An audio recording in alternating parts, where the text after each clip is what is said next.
and Bucks. Every day. It's Wisconsin Sports Daily with Steve Sparky Pfeiffer on the Wisconsin Sports Radio Network.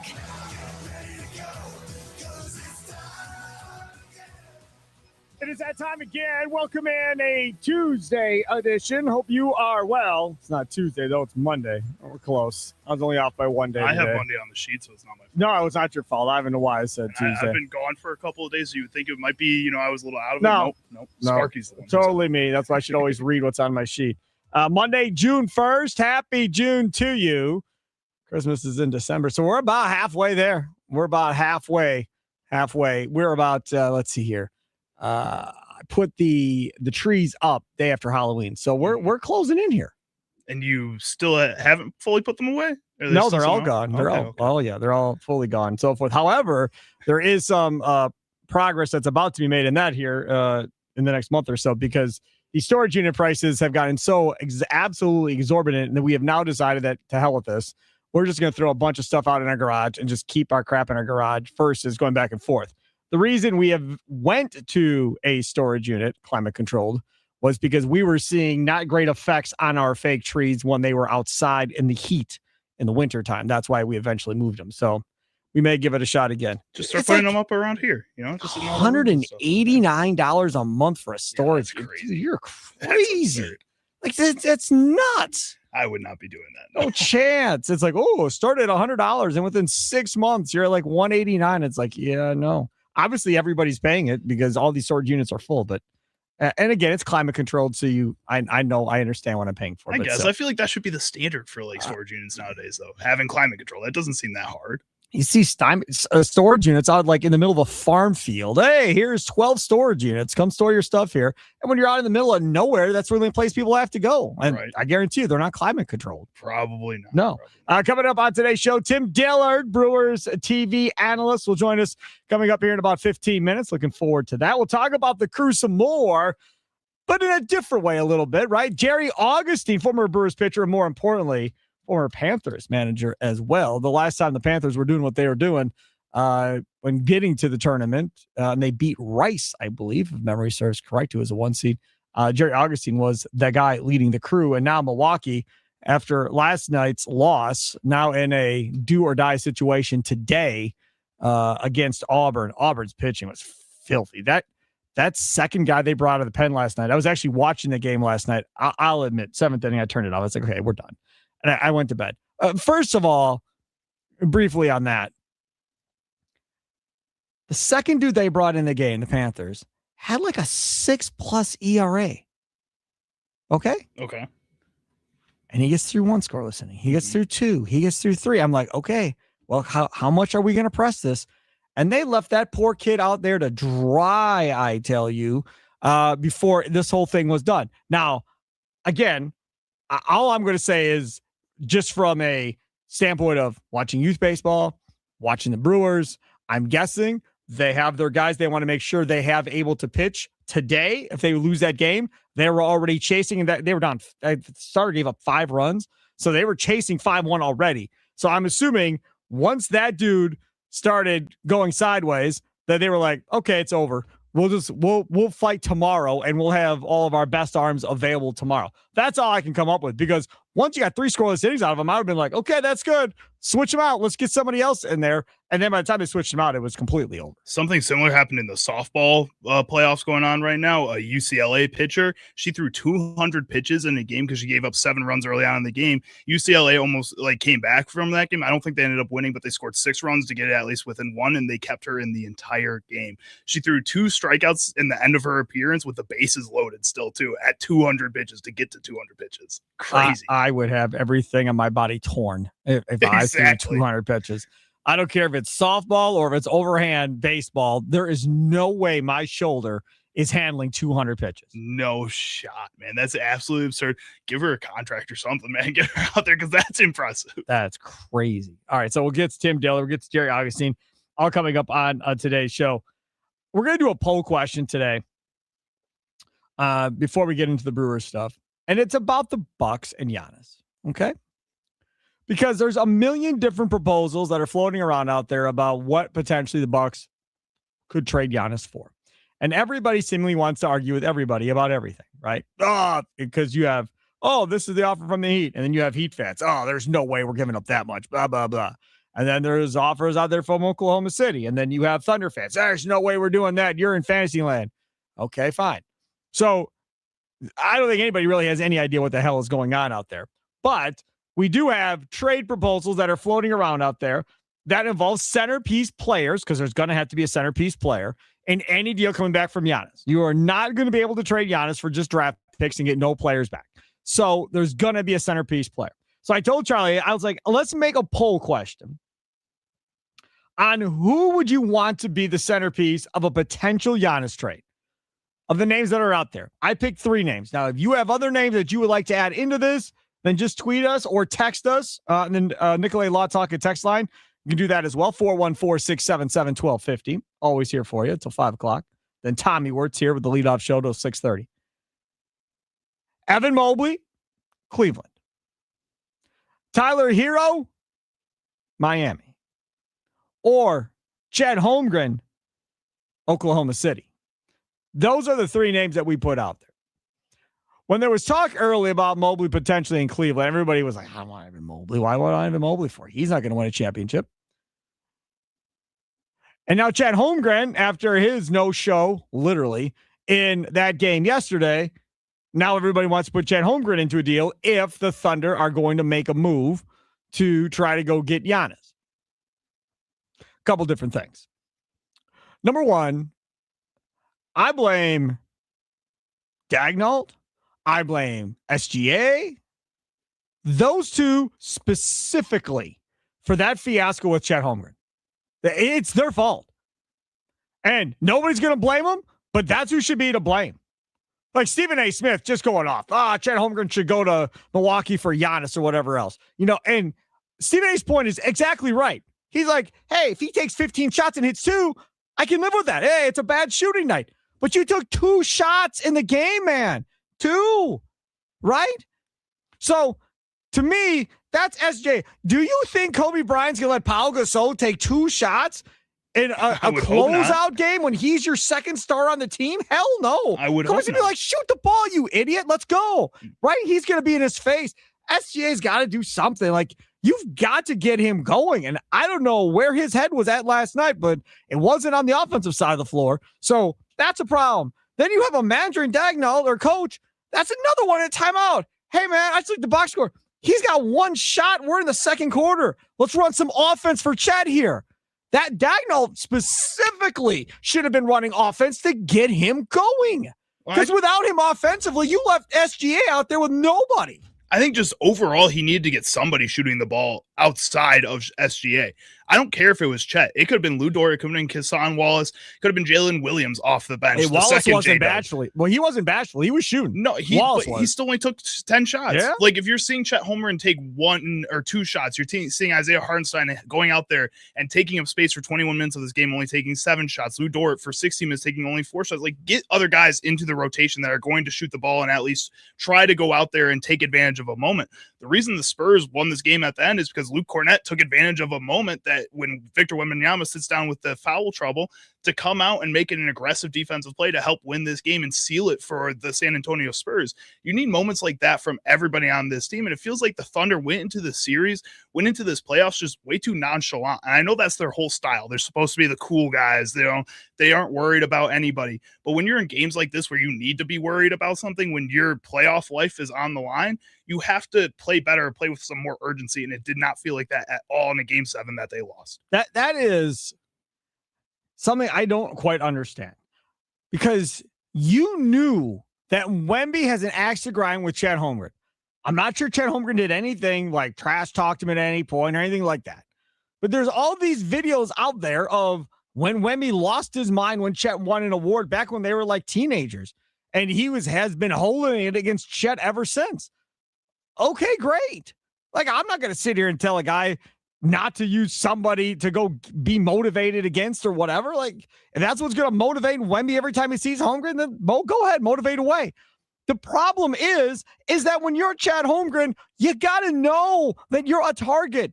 You got to know this dude gets up to play you.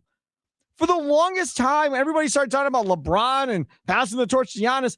LeBron would get up to play Giannis.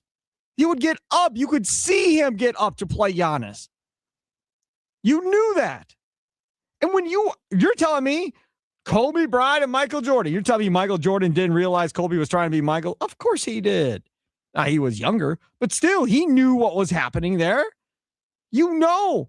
And in this situation, Chet knew. And it's a closeout game. What better way to be like, all right, dog, you want to come at me? Watch what I got for you in this closeout game. I'm going to send you packing like I did the last time back when we were teenagers. That's the type of thing. That's the mentality, the attitude you have to have. He did not have it. So when we start talking about our poll question, Evan Mobley, Tyler Hero, or Chet Holmgren, who would you want to be the centerpiece of a potential Giannis trade? Of those three, Holmgren's the most talented.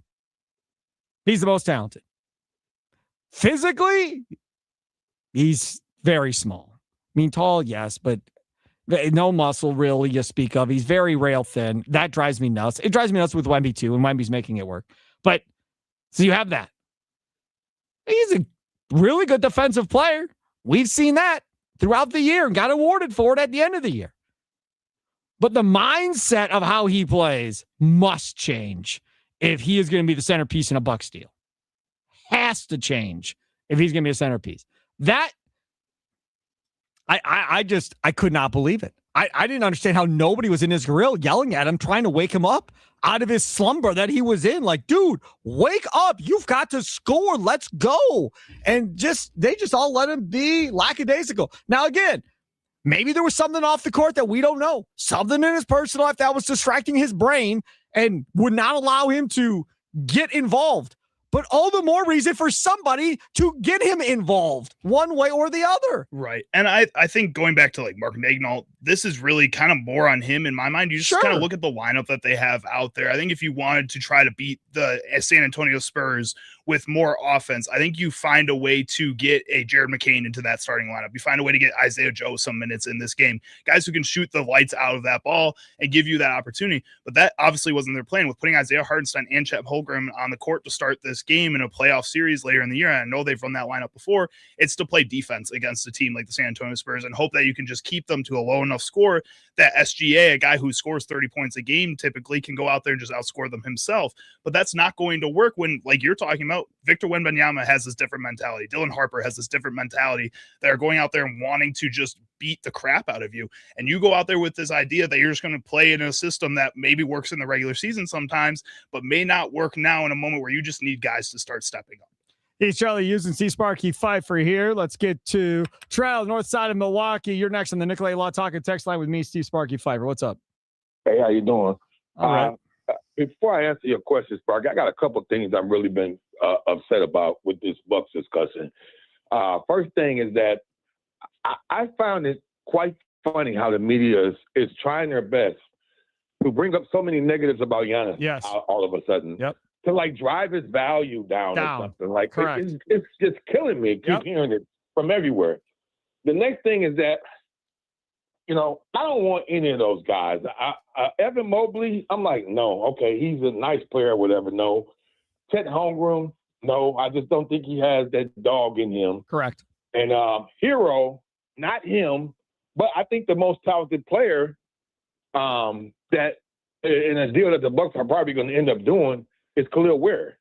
I think he has so much untapped potential that he's probably going to be the most talented player. Now, if they could do a three-way trade, if Houston was interested, where they can get Şengün and a couple of those young other players they got over there, okay, then we're having a different discussion. But from the trade, all the trades that I've been reading that are more realistic trades, it's seeming like the Miami Heat is the one that's pushing for. I don't know. I think John Horst might try to pull something out of his head at the last hour and, might ditch on the Heat or something if he can get something better, which I would be in agreement with.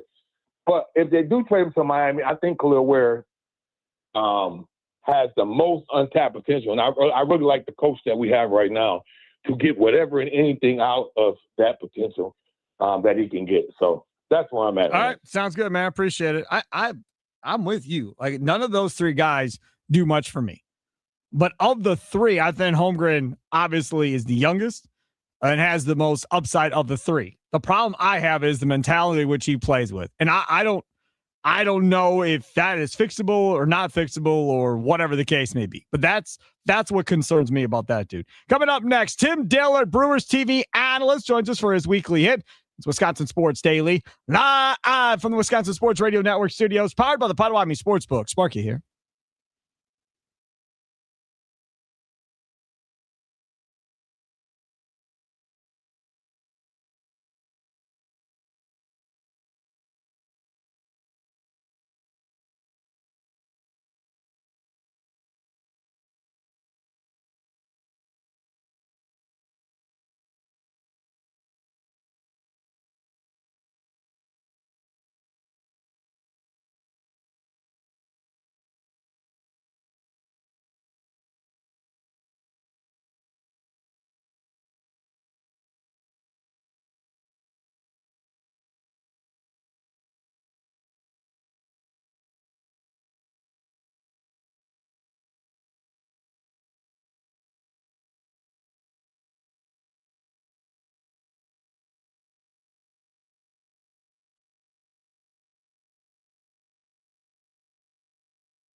Bowers was the guy.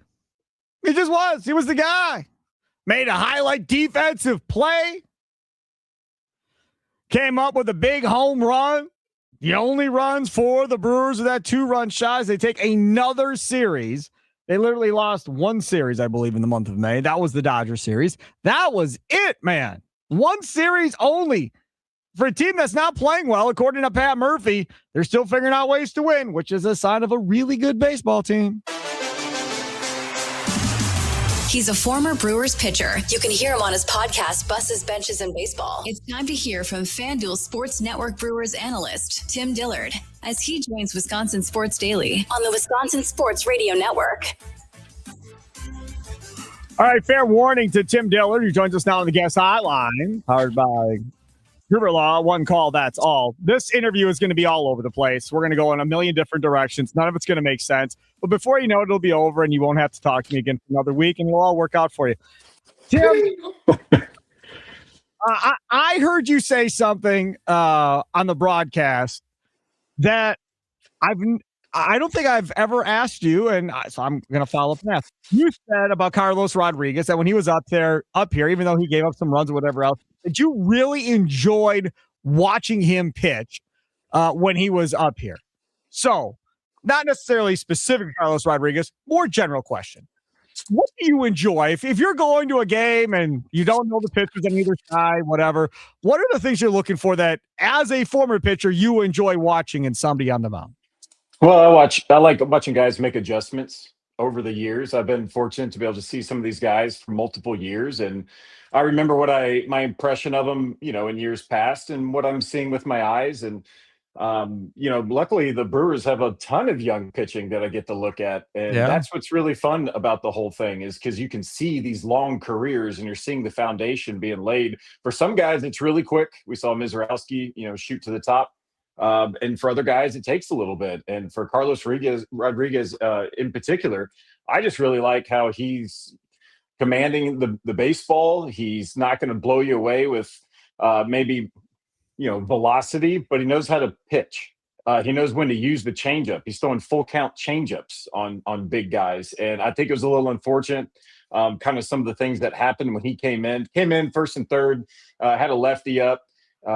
Throws a changeup, gets the broken bat rollover. I mean, he does his job. The one thing that you want to do in that particular moment is get the rollover to the right side. It didn't work out at all. Then got jumped on a guy that rarely swings first pitch. He had a pitch fastball up and in, able to get to it.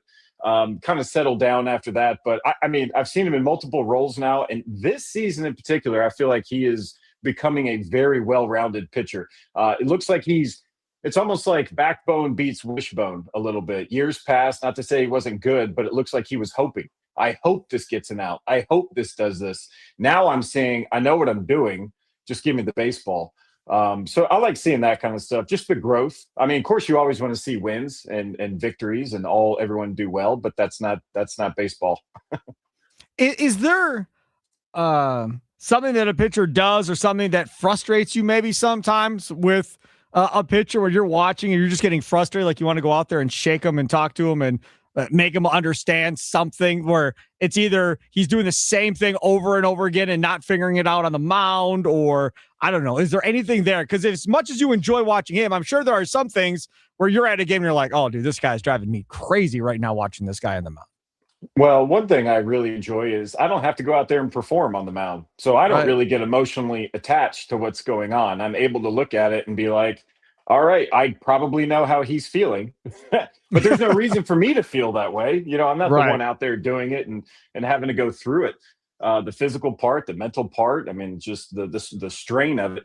I really enjoy strikes. I like it when guys throw strikes. So I can see Pat Murphy's frustration a little bit with Sproat. Having to throw strikes. And I think a lot of pitchers will look at his stuff and go, I would give up everything I've had. The best I ever was, I would give that up for his stuff because his stuff is that good. And so I think where a lot of times you're like, if he knew how good his stuff is, he would not throw as many balls. He would throw way more stuff in the zone. We saw Mizrowski kind of go through that Last year at times he had a lot of deep counts. Now he's striking out some of the best power hitters in the game on 3 pitches. Unbelievable. Just the power of that kind of dedication and stuff. So for me personally, I don't really get that amped up in one way or the other. I just think it's great watching guys compete. And I try to stay a little bit unbiased if I can, because you're allowed on the other team to do good things too. And there was a lot of, Imai that pitched yesterday for the Astros. I couldn't put my finger on exactly what was making him so difficult, but it was difficult for some of the hitters to pick up what he was doing. He was changing up his tempo on the mound. He was mixing in different velocities with his slider, and he was really just 2-pitch pitcher, fastball, slider. And I think just kind of the way he presented the baseball to the hitter was throwing off maybe some of the lineup. But I don't know. I never really seen a guy pitch that way before. So, I mean, I got to see something new, and that's what I love about the game. Start with Tim Dillard, Brewers TV analyst. Follow him on X at Dim Dillard. He joins us here on Wisconsin Sports Daily. Steve Sparky Fiber with you. Mizorowski yesterday obviously didn't give up runs yet again, just does his thing. And Pat Murphy after the game said, yeah, he probably didn't pitch his best necessarily, because he was missing some, obviously, and he was giving up some hard contact where guys were driving the ball pretty good on him. Bowers obviously made that great play in the game. But the one thing you brought up during the game on that broadcast was he finally decided to heck with it. Here you go. You want to see if you can hit this go ahead. Instead of messing around, he just started pitching to contact more than anything else, and was able to lower his pitch counts to get through a couple of additional innings. And pitch count wise, he definitely could have went out there for the 8th, and you could see him in the dugout standing and like chatting, and you could see Chris Hook going, no, you're not going back out there. No, not happening. No, not happening. And I was like, all right, that's okay though. I mean, that's him saying, dude, I got enough. I can go back out there. And that's really the first time where, at least that we saw as viewers on TV, where, they shut him down and said no to him. I think eventually they're going to say yes. The last thing that you want is your pitcher coming off the mound and they go, hey, you're done. And the pitcher be like, okay, good, cool, thanks. You want the guy to fight to stay out there. And I think he will. And they will reward him in the future. I think right now they are benefiting from a lot of off days and that one rain out in St. Louis. So I think that they are able to get their young staff a lot of rest early. And there's a lot of teams that have not had that. The Brewers have the fewest games played in all of baseball. And I think they're building up for something long-term, and there's no reason to blow it out now. Had a full pin. But you want your guy to fight to stay out there. And to the first part of your question, I guess, Mizorowski just saying, here it is, here's the pitch. When you're on a good run like he's on, like he's no stranger. He knows that he's doing extremely well in May, one of the best we've seen. And a lot of times even a veteran pitcher wants to hold on to those numbers so tightly where you're like, oh, I don't want to give up anything. And then you start nibbling at the corners, and then there's a walk, and then this escalates to this and this. And I was kind of waiting for that. Is this going to happen with Mizorowski? But he'd give up a hard hit and was like, whatever. And then went right back to throwing strikes. I mean, If I'm a pitching coach, I am like, this is it, boys. This is it. Watch this right here. You're allowed to give up a hit and then continue throwing strikes. Very difficult thing to do for a young pitcher, but he totally gets it. He is proving it. The poise when he's out there is phenomenal. We saw flashes of it last year. This is the most consistent that I've seen in this regard. Strikes are always going to win. You're allowed to give up hits, and for him to know that, and okay, it's hard contact. The defense makes a play, but percentage-wise, he's going to get you out, and I think he's bought into that.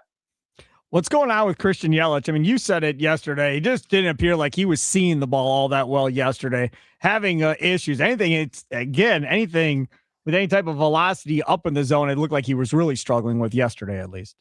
Well, that's only part of the equation. The fastball came after a plethora of sliders down and in. Clearly, everybody's pitching him curveballs and sliders down and in. I mean, that's no secret. Yordan Alvarez got pitched that way. We saw him connect on a couple of those balls. It's a very tough thing to do when we see Freddie Freeman do really well, but it's almost a hit or miss. If you hit the spot and the guy swings and miss, it's a great pitch. If you miss by an inch and the guy hits it out of the ballpark, that's the nitro zone. So that's why you get so many swings and misses on a pitch down and in, is because the one mistake that you make, you'll never see it again.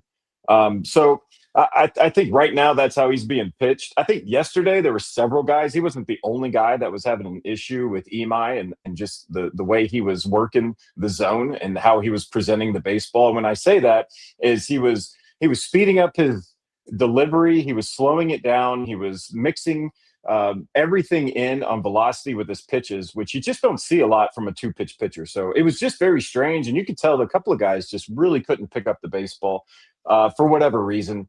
But I mean, he's been on it. I think he got beat by the fastball late because he saw so many sliders early. What about Bryce Terang? He hasn't had a hit since last week, Sunday. Have you noticed anything with him over the course of the week where has caused him to get a little bit of a funk and not have a hit? And have you picked up on anything on your side? Well, I think they're in the St. Louis series. I remember he struck out a couple of times in a row. And so I just quickly went back and started looking at, I don't know, however many games where he had a strikeout and just try to piece it together. Like, is it a certain pitch? Is it a certain location? And really, it was nothing. I didn't see any trends or any sequences that were just beating him. But he has been punching out a lot. But I think what gets lost a little bit in the cracks is when he does make contact, it's hit well. And there's someone there to catch it. There were a lot of loud outs in Houston that could have helped the Brewers, but for whatever reason, there was always an Astros player standing there. So you can't disregard that. But again, the strikeouts, I feel like, have been going up. And there's not one pitch. It's been all 3 types of fastballs. It's been off speed. It's been the breaking ball. So I don't know. Nothing in particular. I mean, he still puts up good counts. We even saw him have his first challenge the other day. So I think he's kind of been like playing the patient card. I think he's going to start getting more aggressive. We saw Garrett Mitchell go through that a little bit. Got real patient.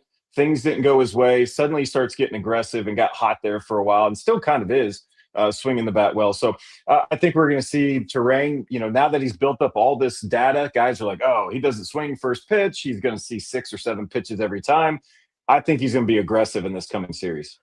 Save the best for last. What about that crotch chop from Uribe and the 1-game suspension that obviously he is appealing? Because people right away are bringing up the Pete Crow Armstrong thing. Pete Crow Armstrong's going out with that lady on the sidelines and said things that he shouldn't have said to her, obviously, and he got fined. He didn't get suspended.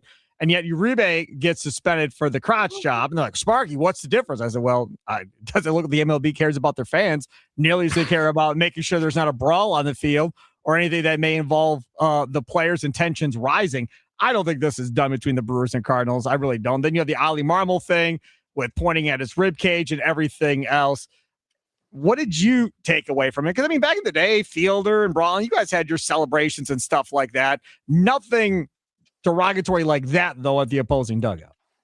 Well, as soon as I saw it, I think we were already out on set getting ready for the postgame show, and I saw it on the TV, and I immediately thought, there's more to this story. And you probably knew that. You're probably watching it going, this isn't just a normal celebration. There's more to this story, and you don't want to jump to conclusions. You don't want to throw the jump to conclusions mat down too early when you see something. Now, I don't think anybody agrees with how he celebrated.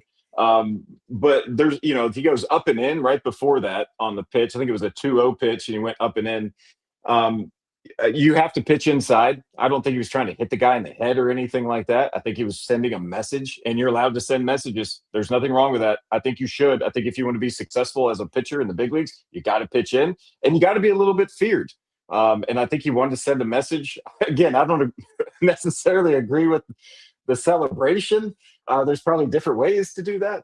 But that to me wasn't the issue. The issue was he was responding to possibly something that happened that we didn't know about. And so that's a lot of that stuff goes on in baseball. And here's what I found out later that I didn't see because I was down in Nelly's corner, is I believe after that inning, after Pat Murphy talked to Uribe in the dugout, I think he went over and talked to Ali Marmol just to kind of clarify. I think during the game, like in between innings, which I don't know if that's true or not. I heard someone allude to it. I just wasn't down there. But I think they both agreed that they didn't want this thing to get anywhere else. And they probably voiced exactly how they felt. Will it continue? Who knows? But I think for the rest of that game, they probably called a truce. Like, hey, until we know all the details, let's just truce this thing, and Right. so we can get this game over with and figure it out later.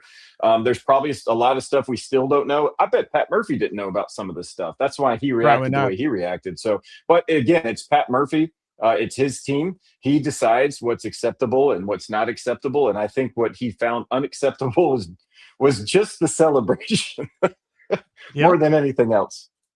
He is Tim Dillard. Follow him on X at Dim Dillard, Brewers TV analyst. We'll do it again next Monday. Thank you, my friend. Appreciate it. You got it. Thank you. There he is, Tim Dillard on the Guest Hotline. Powered by Gruber Law. One call. That is all. Coming up next, we're going to continue talking about celebrations because there's a celebration in the College World Series. They got a dude kicked out of a game after a home run, then got him suspended for the next game as well by rule. And everybody is losing their minds over this whole thing. So we'll talk about that. The question is simply this. When does celebrating in sports become too much for you? Everybody's got their own line. The crotch shot from Uribe, that crossed the line for Pat Murphy. Dillard laughed every time he brought it up. Now he says, okay, you probably shouldn't do that, but I think Dillard thought it was funny. Obviously, he was laughing the whole time. I just think the words crotch chop is just funny in general. Like, it just makes you laugh when you hear it. I mean, I don't know what everybody else thinks, but I used to watch wrestling, so it reminds me of DX back in the day, WWE. That's when he did it. I thought of Triple H and X-Pac and all that. That's what he was thinking about too. But right, so I don't know. So we'll talk about that coming up next. That's Wisconsin Sports Daily, live from the Wisconsin Sports Radio Network studios, powered by the Potawatomi Sportsbook. Speaking of that, did you know you can become a champion at Potawatomi Casino Hotel Milwaukee? Join Bernie Brewer on his exciting $300,000 journey where you could end up scoring huge prizes now through the 25th. Win thousands in cash and reward play. All of your Bernie's Journey entries into the Big League Series Grand Finale.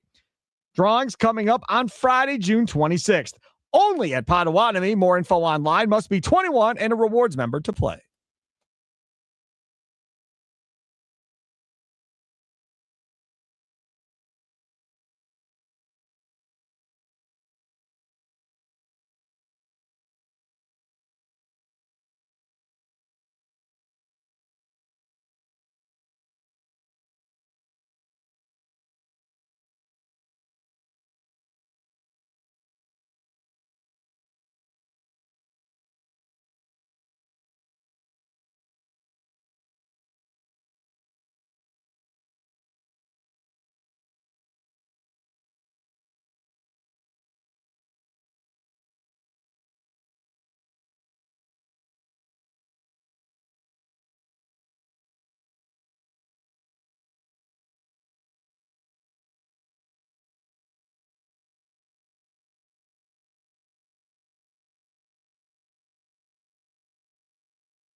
Welcome back. It's Wisconsin Sports Daily. See Sparky, Pfeiffer, Charlie Using back in the saddle again, producing. Our thanks to Aaron Morris for filling in on Friday. Plus, he filled in Saturday morning for Charlie with Garbedian on golf and with College Sports Weekly. By all indications, he did a great job, Charlie. That's what it sounds like. I mean, I believed in him when he was helping me out throughout the week last week as he was training. He was doing a great job. He was locked in. He was ready to go. I had all the faith in the world in my guy, Aaron. I did not have as much faith in myself being a groomsman in a wedding. That was a scary kind of start to the Saturday morning, you know, but we made it through and it was a fun wedding. You really didn't know anything. No, I had nothing. This is the first wedding I've ever been to. Sparky thought it was just like the first one I'm saying. That you were in. Yes, no. Because we were making fun of Tommy because Tommy on Friday said he had never been to a wedding. I was like, dude, come on, man. What do you mean you've never been to a wedding? Come on. And now you hear me and Mitch talking about it now, and you're like, well, I've never been to a wedding either. This was my first wedding that I'd ever been to. There's a couple other groomsmen that I think were in the same boat. A lot of people that were in the same boat. It was a first time experience. The groom's dad, bless him, because he was helping everybody out get ready to go and look good for the wedding.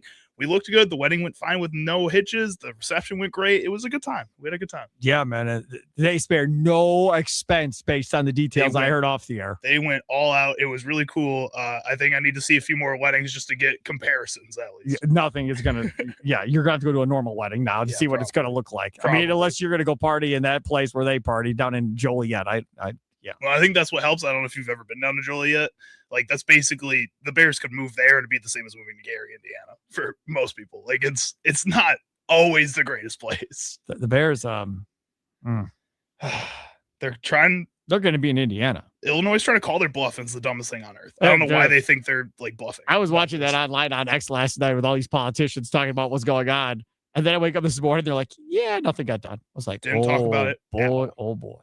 So now they're saying they're going to have something in the fall. So again, it could be the Indiana Bears, the Hammond Indiana Bears. Stupid. That could happen. That's too bad. Not really. I think it's funny. Okay. Coming up next, I want to play this for you. If you missed this on X, Trey Phillips, of baseball player for Georgia in the College World Series, hit a home run. And now, again, right, I mean, we've seen home run celebrations. We've had T-Plush. We've had the bowling pin celebration, whatever you want to call it, with Prince Fielder and all that. Like, you've seen all the different celebrations over the course of time. Gomez getting a fight with the entire Cleveland organization. Right. With his home run. So you've seen all the different celebrations. Check this out.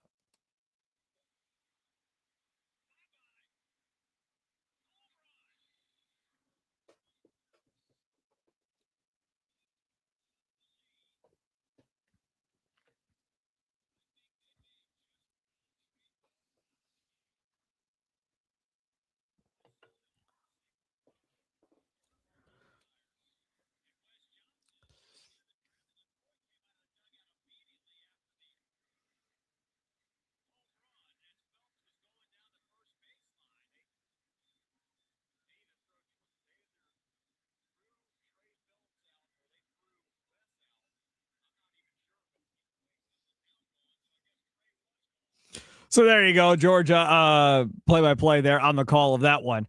I am telling you, this dude was going down first base line. First of all, he hit it.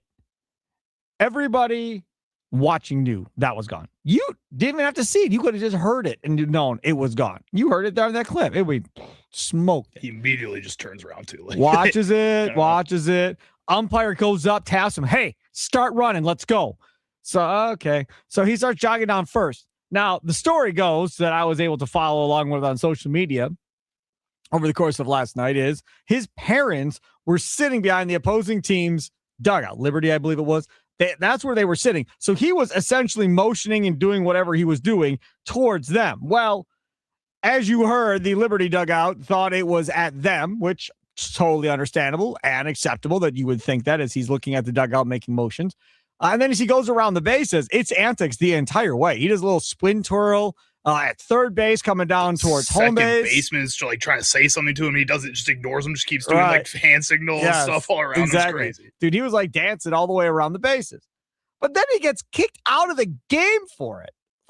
And then can't play in their next game over a celebration. Not because he started a fight. Not because he's a pitcher and threw at somebody's head after a warning was given. Not because of anything else. He didn't go into the stands. He didn't do anything. He didn't throw a bat and hit somebody on accident. Like, he got kicked out and suspended for a game in the College World Series for celebrating too much after a home run. That is insanity to me. And he's one of Georgia's more important players. He has 19 home runs on the season, 57 RBIs, batting .370 for them. So that's a huge blow to lose him for one more game here. Horrible. The question is, when does celebrating in sports become too much even for you? Nicolay Law Talker text line 414-677-1250, 414-677-1250. We don't have a ton of time. We only got a couple of minutes left here.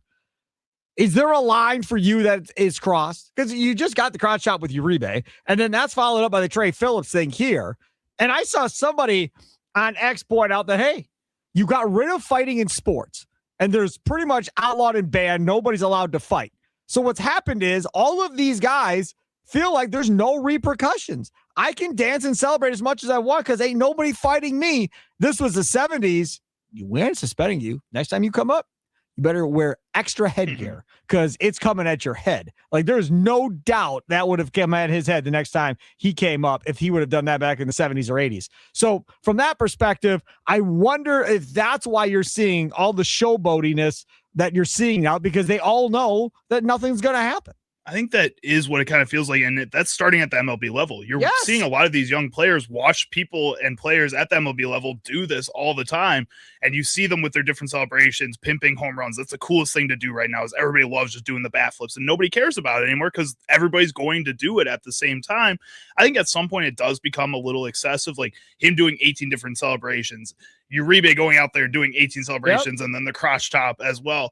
I think when you were talking about the difference between Uribe and Pete Crow Armstrong is part of the thing is like Pete Crow Armstrong was instigated a teensy bit by the fan. She was yelling at him whether or not it was worthwhile for him to turn around and say what he did. Like, I don't agree with what he said. Well, I'm pretty sure Uribe was also instigated based on the multiple things he said. That was pointed out. That was from him. That wasn't proven out. Like, there's videos of the lady yelling stuff. Yes, you see the video of Marmol pointing at his head and stuff like that. And Vogelbach was getting yelled at before the game. That's also fact. These are all things that the MLB hasn't labeled as facts. Like that video of the fan, like they can look at that and say that's a fact that she was yelling at him.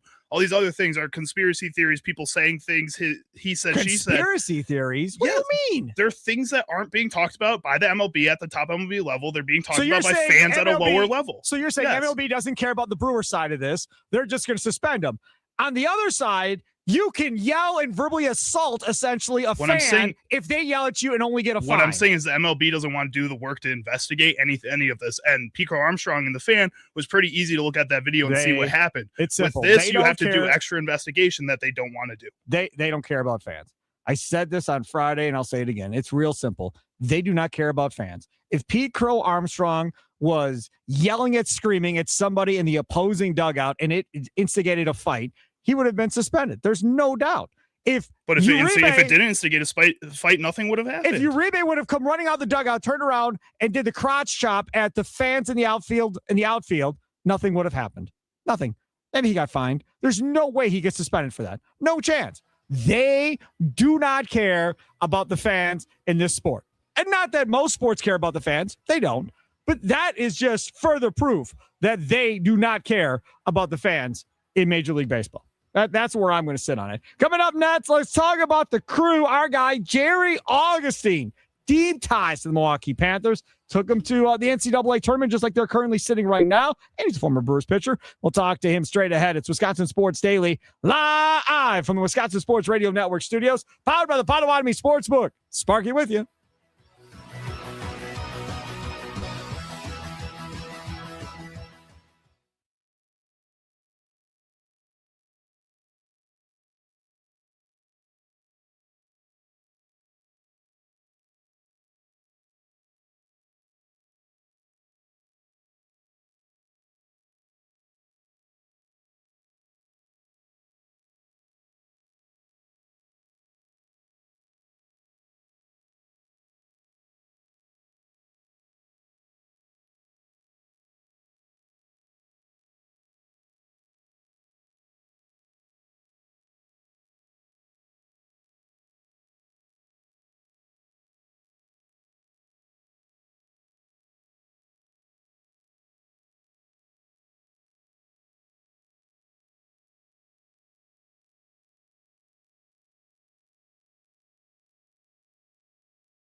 Time now for your fan weather forecast, brought to you by the Milwaukee Area Napa Auto Care Association. Right now, 74 degrees and sunny skies. Looks like clear skies for the remainder of tonight.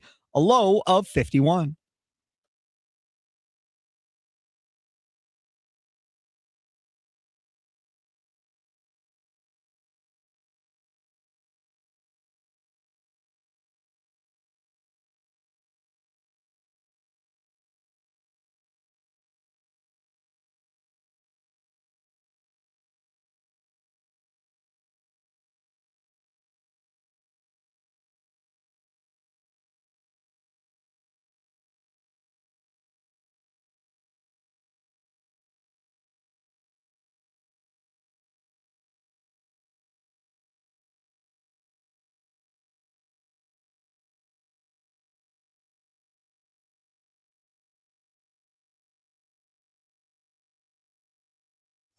Some shows talk about one team. Other shows barely talk sports.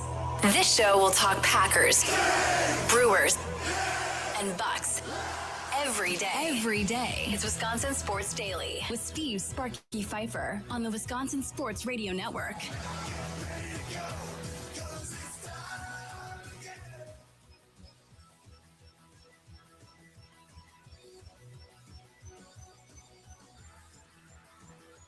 Welcome in. It is hour number 2 here on a Monday, June 1st.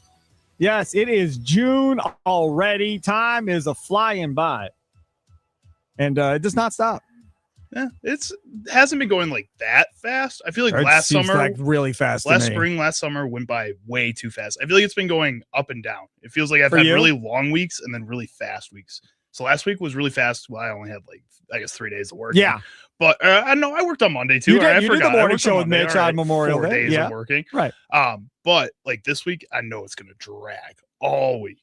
And next week, I'm filling in for Tim on the post-game show. Good. Those are the late night shows. So those are going to Yeah. be fun. I'm excited for those. Yes, you'll have a blast doing that with Tim for sure.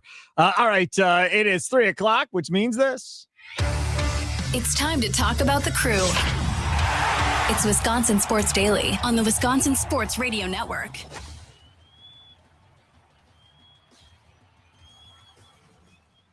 All right, joining us now, the man, the myth, the legend, Jerry Augustine.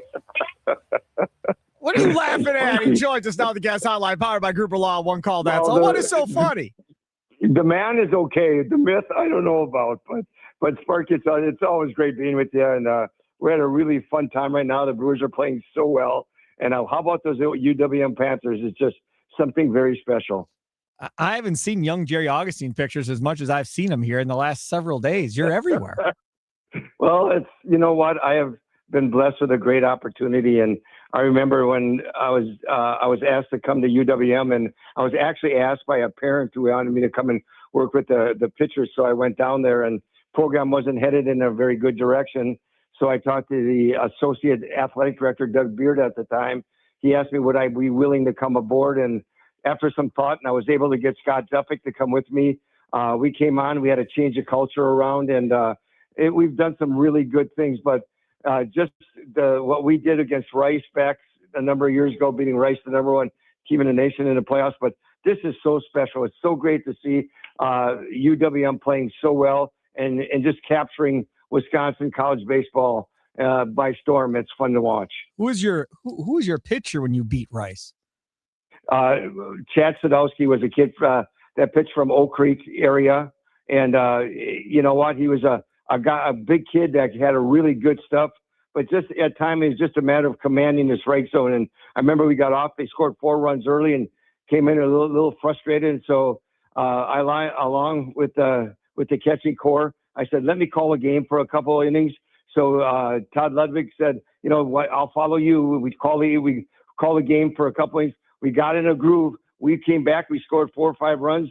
And I'll tell you what, Chad Sadowski from inning 3 on, there wasn't a better pitcher in college baseball. He just did such a great job. And we won the game. It was a special time for UWM baseball. I know, Chad. I just wanted to hear the story again because I've heard it before. It is really good. Now he's a youth coach. He coaches at Force Out, I believe, down in the youth levels. Yeah, and does a really good job. And his brother coached my kid at one point when in like Little League and T-ball. So I've known them for a while. So yeah, good story there. Now let's talk about this team here. This here is a little bit different, at least in my mind. I mean, I was looking at a list earlier on X. This Milwaukee Panthers team got run ruled like 6 to 8 times during the course of a season. And now to be sitting here, essentially one game away from moving on is pretty crazy.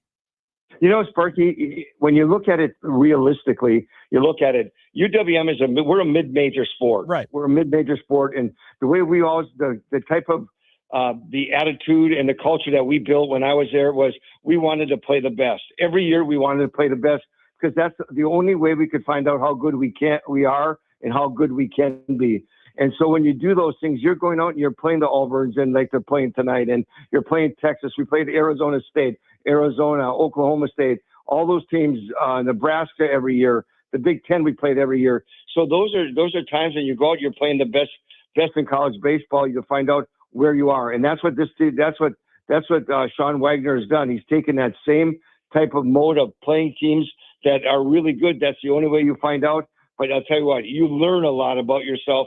And these kids definitely learned a lot about themselves because they're playing just exceptionally good baseball right now. And Sean will join us here on Wisconsin Sports Daily tomorrow at 4:45. We'll get him right when he gets off the plane. So win or lose, we'll have the coach of the Panthers on tomorrow. When you talk about overcoming and being, I don't know if I call this David versus Goliath, them in Auburn to start this whole thing off, but when you talk about that, Barry Alvarez was always great at getting the Badgers to believe in that even their families didn't think they could win, and it was us against the world mentality. How did you treat that matchup against Rice going into that game? The first thing we did is after we got the opportunity to go there and we found out we're playing the number one team in the nation, the first thing I did is I put my uniform on. I walked in and I said, this is how everybody puts on their uniform. We all do it the same. And I tell you what, I had a group of kids back then that I had known since they were 7, 8, and 9 years old that played together. And I think when you talk about something like Barry Alvarez did, it's all about believing that you can accomplish great things if you go out and play good baseball. I think the one thing that we worked really hard on is Scott Duffick did an awesome job with our offense, but defensively we were really strong. We had a really good, solid defensive team, and our pitching wasn't great. We had mediocre pitching, but I'll tell you what, we played good defense and we swung the bat, and that was our characteristic. When UWM came in, you better be ready because we're going to play defense and we're going to swing the bat and we're coming right at you. And that's the kind of attitude as the season went on, we built, and we got better and better and better as this season went along. So when we went to Rice, before they played the game, opening day, we went up and the Rice coach went up and made a speech, said, I don't know how good University of Wisconsin Oshkosh is, but we're going to find out tomorrow. Well, my speech after that is not for publication, but it was hit the boys right in the heart, and they came out and they played really well. Talking with Jerry Augustine, former Brewers pitcher, and of course managed the Milwaukee Panthers for a number of years, including when they beat Rice on May 28th of 1999. Back in the day, they came back and beat them 8-4 there. And talking about this current Panthers team and the run that they're on, so they've got 2 wins now sitting here in the tournament. They're 1 away, and they got to play an Auburn team for a 3rd time. To pull the upset once, like the NCAA tournament for basketball, okay. To pull it 2 of 3 times, probably a bigger ask. It is. I tell you, Auburn's a great school. They're good. They're great in all the sports that they play in. But the one way I look at it is this team really has what Scott Duffick and I and now what Sean has done, Wagner has done with them, with this team, is take on what we call the Panther personality. The personality that says, you know what, I'm going to go out and play as hard as I can for 9 innings, and whatever happens, happens. And we're going to do all the little things we have to do. It's about being positive, believing in yourself, and going out and accomplishing good things. And I might call it the Panther personality, but that's what it is. Knowing that you can accomplish good things and you can win, you just got to go out and perform. And I think that's one thing that this team is really, really very, very close to personality-wise as a team was back in 99 is they take on that personality that, you know what, give us the opportunity. We're going to play as hard as we can. What's the biggest difference, Jerry, between the kids that are going to Georgia and the kids that are going to Milwaukee as far as maybe how hard they throw or how big they are or how fast they are? Like, What's the biggest difference between that team at Georgia with those kids that were recruited versus the kids that were recruited at Milwaukee? Well, I think when you look at it athletically, you look at the kids that go to the Georgias and the SEC schools and the Big Ten schools and all that. These kids are recruited since they're very, very young, and they go to all these different places that would be scouted. And they're going to get the top notch. They're going to go to the schools. They want to go to these top notch schools because what do they want to do? Their dream is to play professional baseball on a major league level. That's what every young man that plays baseball wants to do. So when you get past those highly talented kids, you get the kids that are talented but are just a step below, and sometimes you don't get them. I never thought of it that way. I always thought that, you know what? If we take kids that believe in themselves, want to work hard, and want to make the adjustments they can be as good as you want. And you look at the UWM Panther program, you look at Dalton Vershaw, as great a player as he's been. You look at AJ Bluebound that pitched the other night. You look at Mike Getz, who won the Silver Bat Award back when he was with this club. We got a number of teams now that guys are playing in the major leagues. Where are they from? They're from Wisconsin. And that's one thing I'm probably most proud of, along with Scott Duffick, is that when we started taking that program, changing that culture, all of a sudden Wisconsin kids started getting a look at. Van Horn from when he was at Nebraska, now he's at Arkansas. All of a sudden I started seeing him in the stands scouting Wisconsin kids. And I tell you what, that's what I enjoy more than anything. We did it with Wisconsin kids. We proved that Wisconsin kids can play baseball, and they sure are proving it nowadays in the game of baseball. I know parents like to complain about academies, Jerry Augustine, as far as these youth academies that you have in the area, because you have to pay so much money to have your kid in, and it gets more and more ridiculous how much you're having to pay and so forth. But realistically, without these youth academies and these indoor training facilities in the wintertime, you probably wouldn't be in the same boat as far as development of these kids, because for so long, obviously, you really couldn't do much. You could hit tennis balls or whatever in a gym, I guess, but that was about the extent of it. Now, with a lot of these facilities having indoor, at least turf infields at the bare minimum to practice on all winter, it really gives these kids an opportunity to continue to get better, like you get with the warm weather schools who get to be outside all year. You're exactly right, and you're seeing it up here in Wisconsin. You see all R.J. Fergus down south of here has brought up the program up. He had a lot of great kids. You see Sticks, and you see all these other different programs and indoor facilities. That's what's doing it. It's giving kids opportunity to achieve something great. You know, baseball is a thing that's played in warmer weather usually and played more down south. But you know what? Our kids are now getting the opportunity, and we're finding out that these kids are as talented as anybody. They're starting to prove it. They're starting to get offers to many, many big schools. But it's that opportunity to go out and play college sports and maybe fulfill a dream of playing Major League Baseball. I had that opportunity, and I couldn't be more appreciative of being able to do it in Wisconsin. Talking with Jerry Augustine, former Brewers pitcher, former manager, obviously with the Milwaukee Panthers as well, joining us here on Wisconsin Sports Daily. See Sparky Pfeiffer with you. I want to switch just here at the end here real quickly.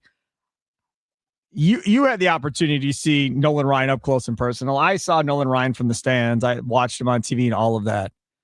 What does that look like compared to what Mizorowski does? Wow.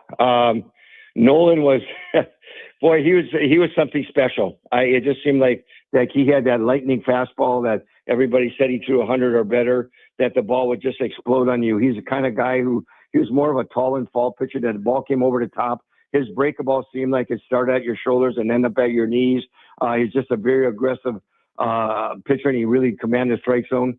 Miz is something else. I think he could be one of those guys that you especially that when you look at him, he has the opportunity to be something very, very special, maybe one of the best of all time in the game of baseball. The way his attitude is, the way he goes about his job, his concentration, how he wants to be the best, his work ethic, everything about Miz puts you in a category like a Nolan Ryan. Nolan Ryan was in an older category where the fastball and the curveball were big, and he could command the strike zone and throw by people. A little bit different today. Now you got to be able to do multi things. You got to be able to not only have that great fastball, which Miz has, but you got to have your secondary pitches and locate them. And we've seen Miz do a little bit about everything, like he did in the month of May, and so special.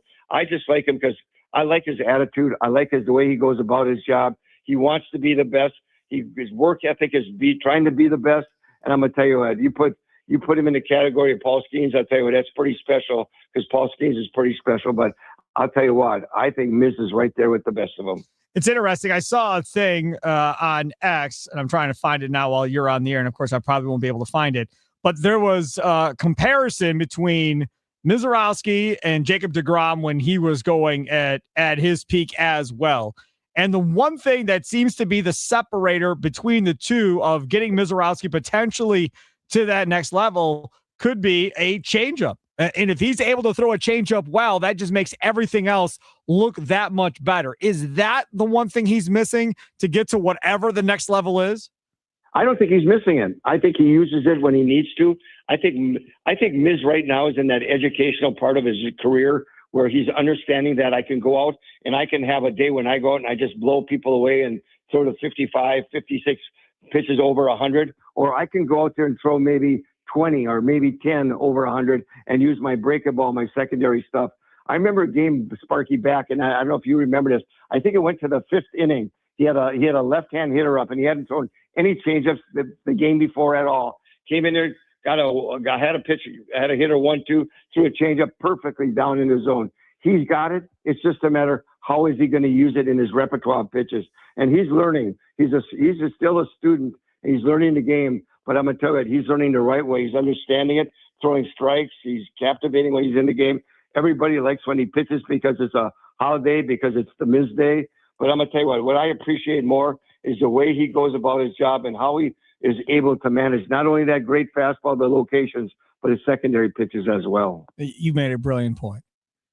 If you have kids, or even if you don't, like, you should just mark on your calendar, just go through your phone every 5th day, whatever, and mark down Miz Day. So you make sure to stay in front of the television set and watch Miz pitch. Absolutely. You don't want to watch Coleman Crow, or if you don't want to watch Logan Henderson or whoever, whatever, that's fine. But the Miz, you have to make sure you watch him pitch. And I'll take it a step further. Just like Giannis, who may be done in Milwaukee, don't blow your opportunity to go see this kid pitch live. Just don't do it. I mean, he's going to be here for a while, but I'm just telling you, you're going to want to buy tickets and go see him pitch, Jerry. I want to see every Brewer pitch. I love the Brewers. I like the way they go about their job. I like the way Harrison has come up and he's throwing the ball. I like all these young kids, the best pitching staff in all of baseball. But to go out and see Miz pitch is really special, Sparky, and I agree with you. Having the opportunity to just go see him. There's a difference of watching him on TV and going at the ballpark and watching the ball pop and watching his emotions. I love his emotions. Is he no, he's a gamer. He's a guy that goes out there and loves what he does, appreciates his team behind him. And I'm going to tell you what, I just like the way his personality of how he enjoys it. He's honest with the press. He's outright. He'll talk with them whenever you want, but he's very honest. And I'm going to tell you what, that's the type of personality that no question about it is going to be a star. I totally agree with you. Jerry Augustine, tonight, Panthers and Auburn tonight again, 5 o'clock. Tonight we'll have Sean Wagner on, manager of this year's Panthers team, tomorrow at 4:45. Jerry, thanks for coming on and reliving some of what happened back in the day, back in 99 when you were the manager, and looking at this year's team. It was fun. Well, I'll tell you one thing. All those Panthers, all those kids who played for me, all the coaches, the press, everybody, the trainers, everybody at UWM, we're all going to be in that dugout with them tonight cheering them. And may not be in uniform. It's going to get a little crowded, but it's a really fun night, and hopefully the Panthers can come out with a big win. That would be amazing. Jerry, thank you so much, buddy. Have a good night. Anytime, Sparky. There he is, Jerry Augustine, joining us on the guest hotline, powered by Gruber Law. One call. That is all. Rice was number 1 in the country. Who would have thought? That's like one of those things you should never guess, but it feels just so right. Yes. Like, for college baseball, it feels like you always get one of those random teams that sneak up in there, or some of these other minor sports. You just find these teams that just find ways to win at these small colleges. If basketball was set up this way, I wouldn't have nearly as much of a problem with the NCAA tournament if this is how basketball is set up. If there's regions and it's double elimination in a region, then I don't have as much of a problem with the NCAA tournament. But that's not how the basketball is set up. It's set up to where, boom, you're gone, boom, you're gone. Now, in this scenario, as a Milwaukee Panthers fan, you're super excited. You won your first 2. You just keep advancing. Auburn goes home. They're out of your way. You don't got to face them again. Now, with the way they have it set up, you got to face them 3 freaking times. I mean, the odds of beating them 2 of 3 times is probably slim if we're being honest with ourselves.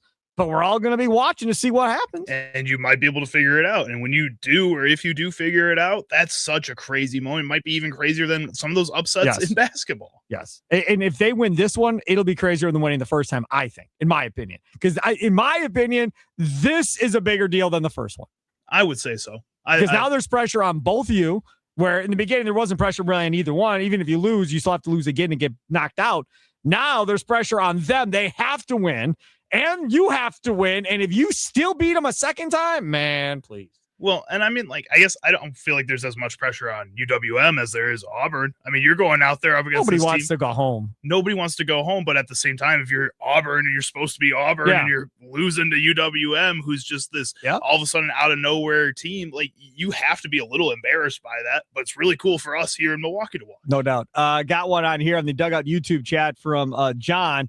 Augie needs to be a guest on Brewers TV. Yeah, sure. I mean, he used to be a part of doing the Brewers television. That's the telecast back in the day. From the Wisconsin Journal Sentinel, and they called him St. Jerry on there because it has that light flashing on there. That's why I like that one.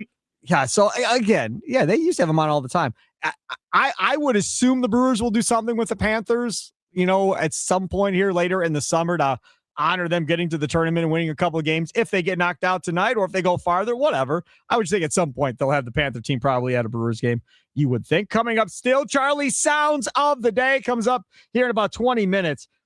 So I've been listening to a lot of and dealing with a lot of text messages from Tommy about something. And this has been going on now for 2 months. And it continued this weekend. We were going back and forth, and he was getting mad at me. I just want to see where everybody's at on something, okay? It involves the Brewers. Yes, we're staying on the Brewers. I just want to see where everybody's at on this. I want to see if I'm the only cuckoo one, apparently, or if Tommy's the cuckoo one, and it's really not me after all. It's Wisconsin Sports Daily, live from the Wisconsin Sports Radio Network studios, powered by the Potawatomi Sportsbook. Sparky with you.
Welcome in. It is Wisconsin Sports Daily. See Sparky Fiver with you. Charlie Usen producing today's show. Still to come, leadoff show. Tommy Wirtz, 5 to 6:30.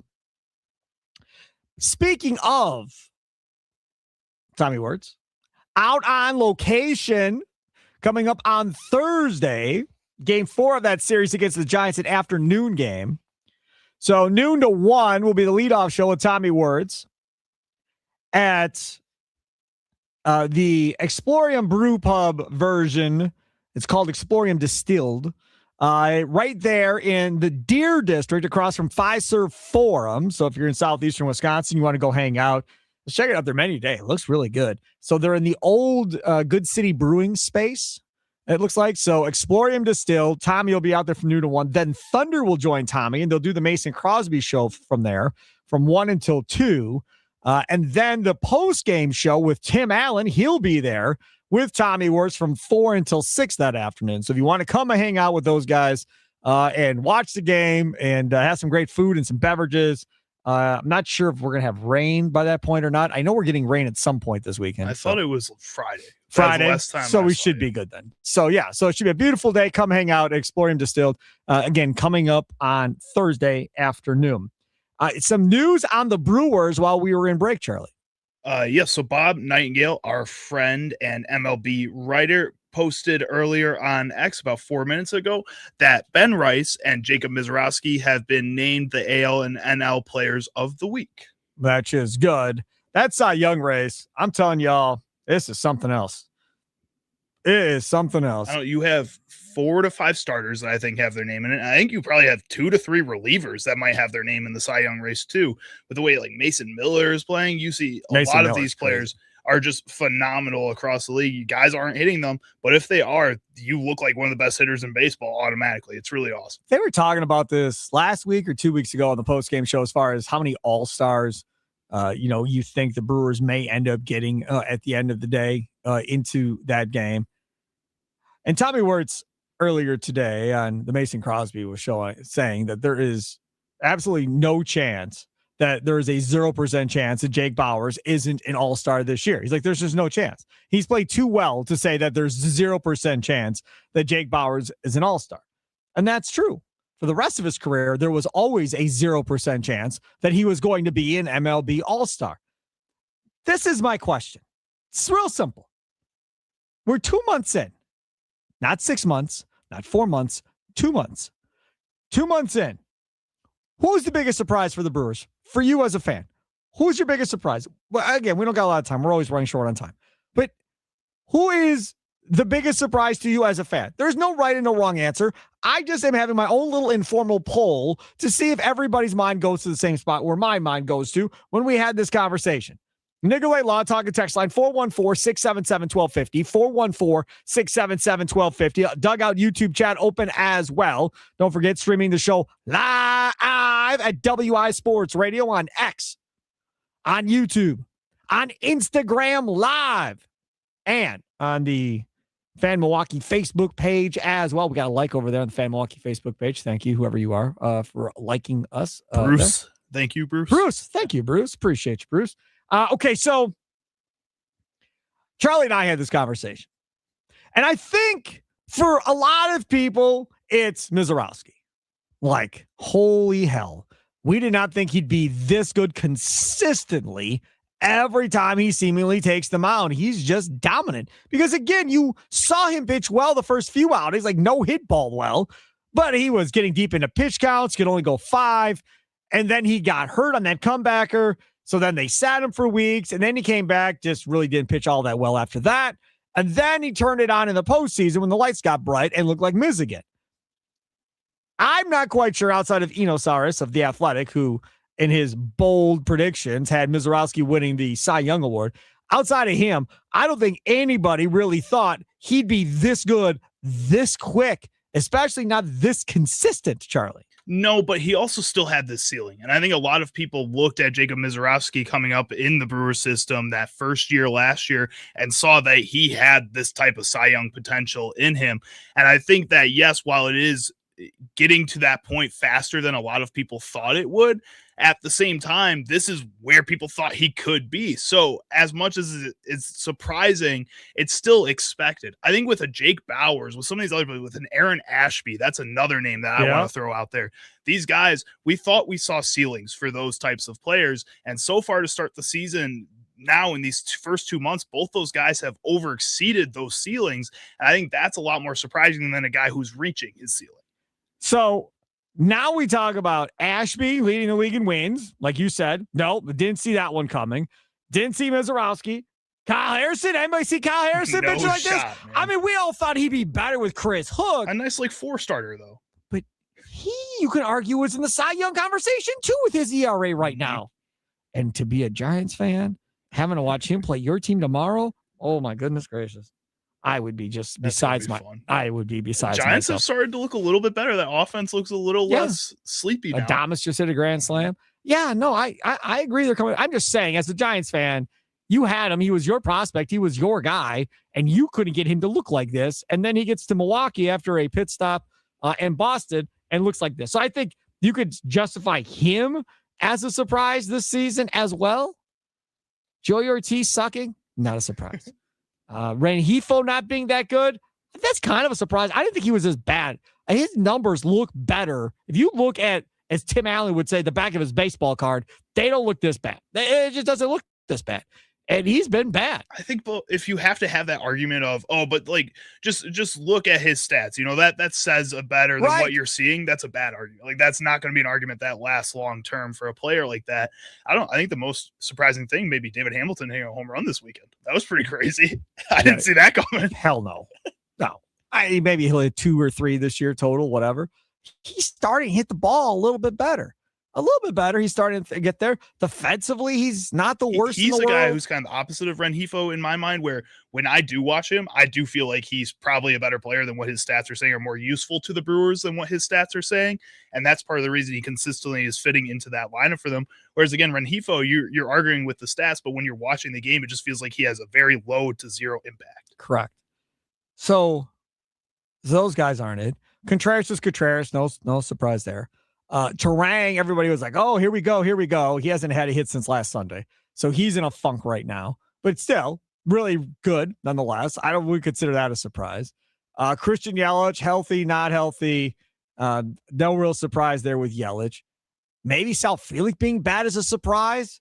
I don't think we saw Sal Frelick being this bad. Trevor McGill. Is he one of he's those closing again. I know he's getting back to it, but like that shaky start, people were surprised by that. Yeah, he had a funk. Yeah. I mean, I guess you could put him there, but he's regained that. What about Uribe? Frelick still be has a guy that may be disappointing after a season last year where he looked like he stepped into for sure that second spot, kind of that closer in training that we've seen the Brewers be able to have over the past 10 seasons. It feels like I told you last year I didn't trust him. I still don't trust him. That's why I wanted McGill back in the closer role. So. Those two aren't necessarily it for me either. Let's go to the Nikolai Law talking text line, see who they come up with. 414-677-1250. 414, Jake Bowers is the biggest surprise from Pete in St. Francis. What's up, Pete? 414, that's easy, Sparky. Jake Bowers is the biggest surprise. From the 920, Bowers, 1,000% most surprising player. He's a career 218 hitter. So is Tommy like trying to argue that this isn't surprising that Jake Bowers is doing this? What's his argument on this? Last night. Was it last night or was it Saturday? No, maybe it was Saturday. I got to go back and see. Saturday. Okay. Text exchange between him and me. Bowers makes the sliding catch, right? I was like, Gold Glove outfielder too? Ha, ha, ha, right? His response, I mean, this kid is a stud. Just admit it. Right? He knows Jake Bowers is like older than him, right? So then my response was, for 2 months, think he hits 30? Because then he hit a home run later. He said, yes, kid's a stud. Just admit it.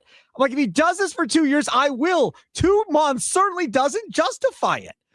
And he just wants so badly for me to anoint this dude is that.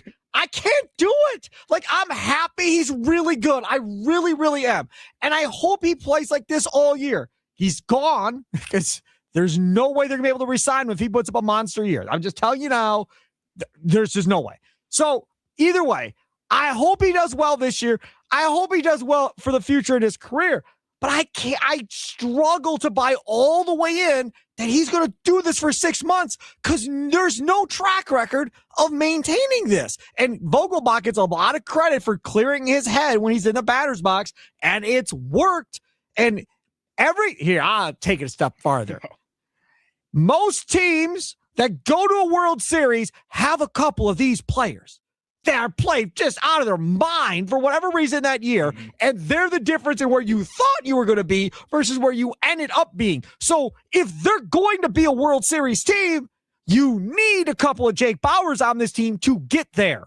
So they need him to be like this for the rest of the year. They need Pat Murphy to realize that Vaughn and Bauers, as long as they're both hitting, need to be in the same lineup as much as humanly possible. And if that means Mitchell and Frelick rotate day offs, so be it. But they've got to play more than they've been playing together.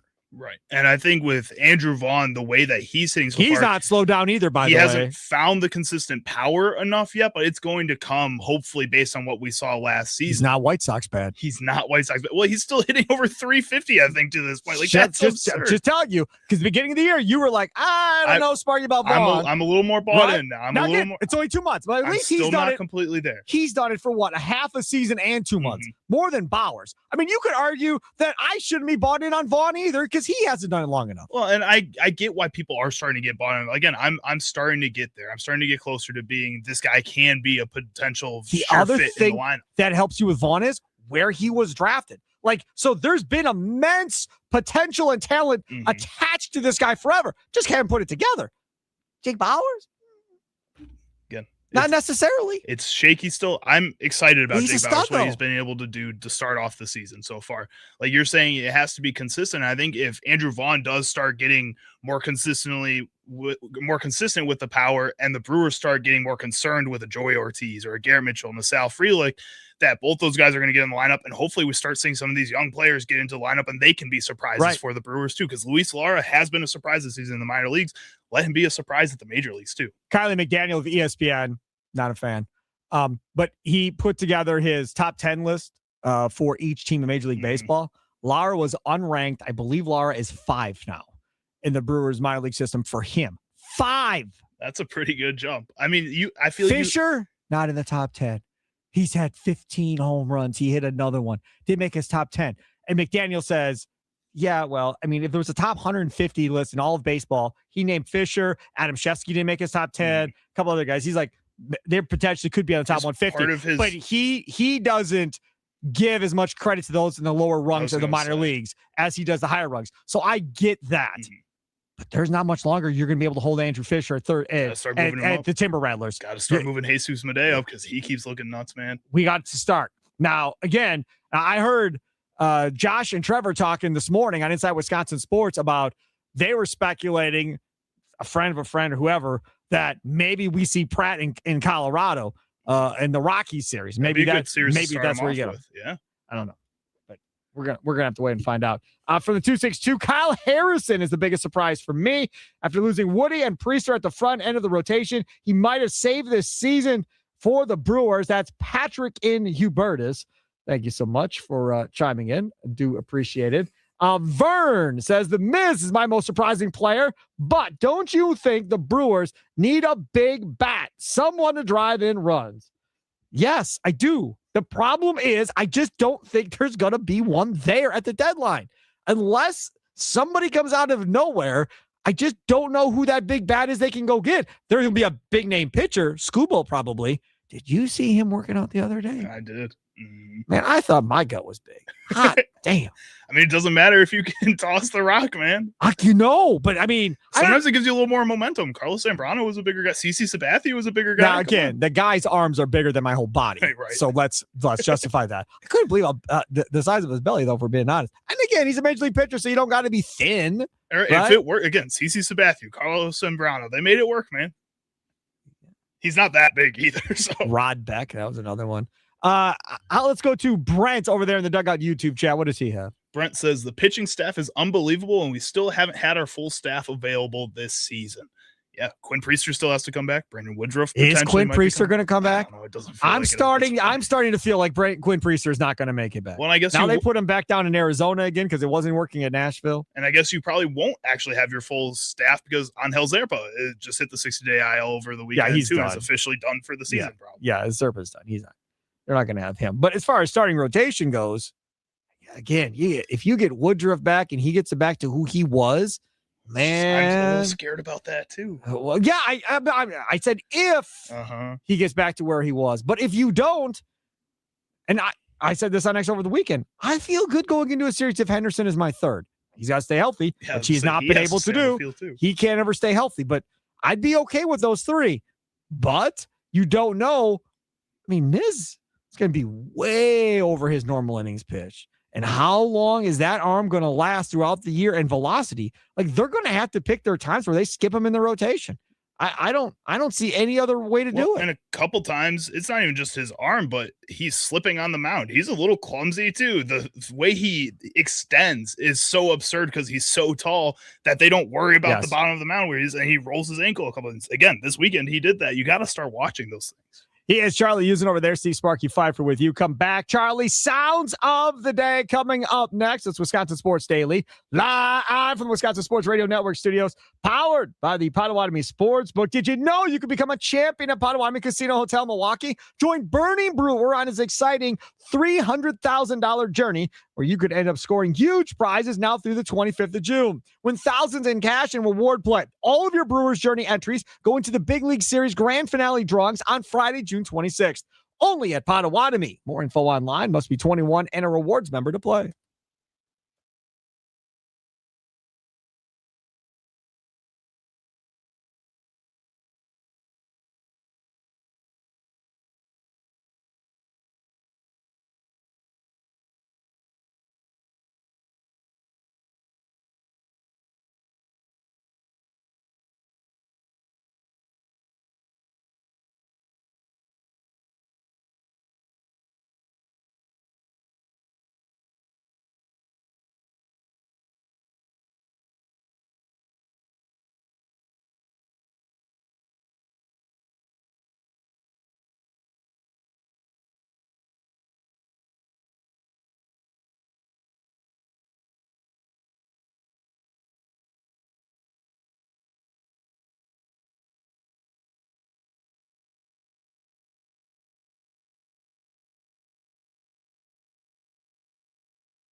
Welcome back. It's Wisconsin Sports Daily.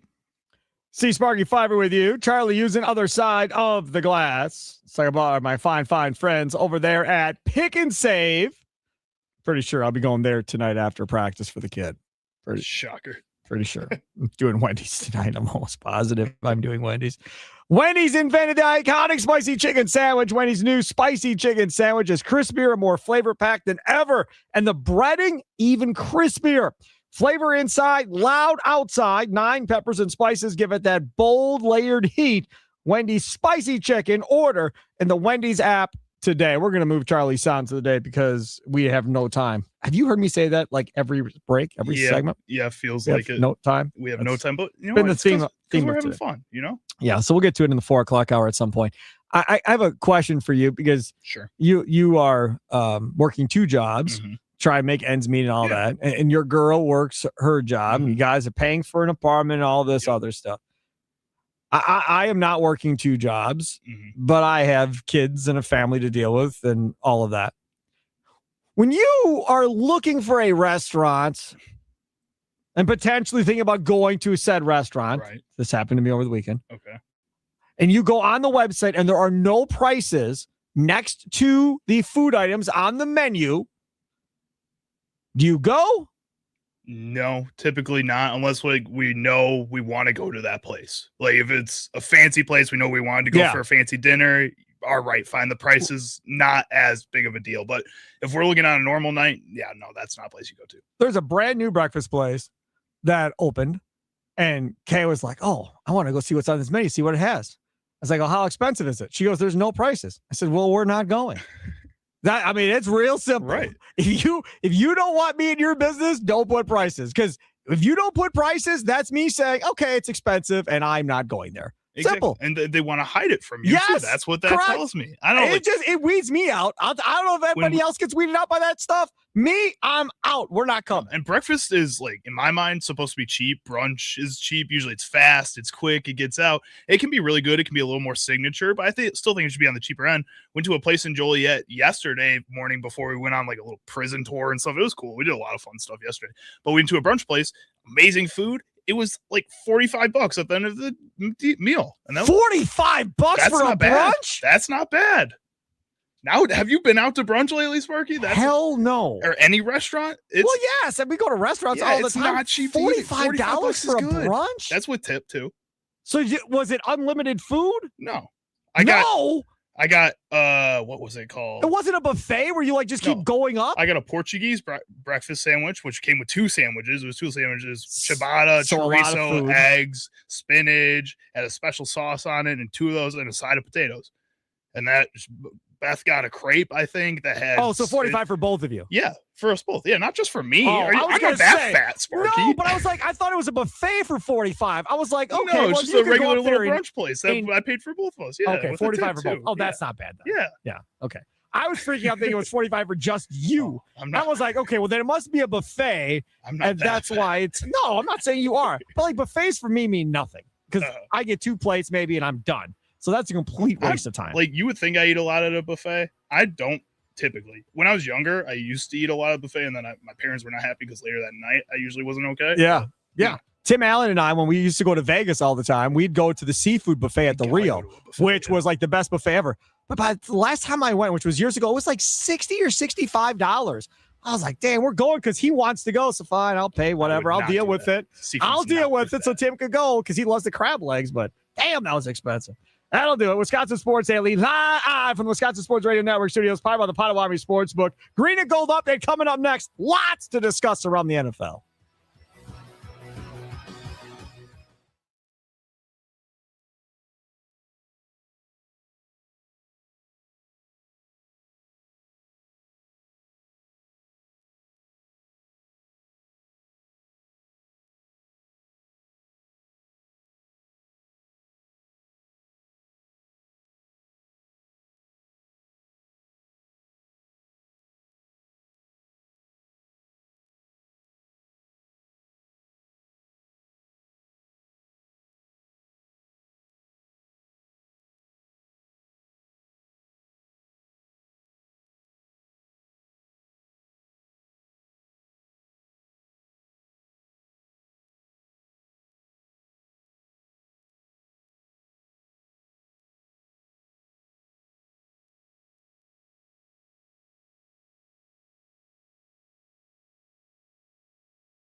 Some shows talk about one team.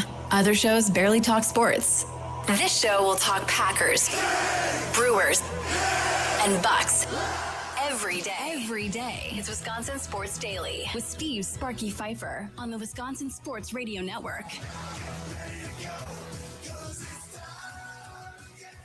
I'm going to get you one of those like long arm grabbers. No. So you can No. I'm telling you, I'm going to go out and buy 3 more cameras for this room. I am. I'm going to put cameras all over the place. So one of them will be on me at some point. That's a good idea. Oh, I can do like a sky view of you. That's gonna be perfect. We can put them like up on the top of the speakers, like looking down. I'm doing like directly above you. Like up in the vent? Yeah, I think that would be a good one. Yeah. You can make it work. Okay. Yeah, I'm whatever y'all want to do. Coming up here in the 4 o'clock hour, we'll get to Charlie's Sounds of the Day. Things that Sparky missed coming up at 4:40 as well. It is 4 o'clock, so it is time to do this. It's time for your green and gold update on Wisconsin Sports Daily, powered by the Potawatomi Sportsbook on the Wisconsin Sports Radio Network with Steve Sparky Pfeiffer. Back in the day, before you had a talk and text line like we do now, Nicolay Law talk and text line, 414-677-1250. Before we had that, it would just be you would have to call or email. Right. Yeah. Right. That was the options.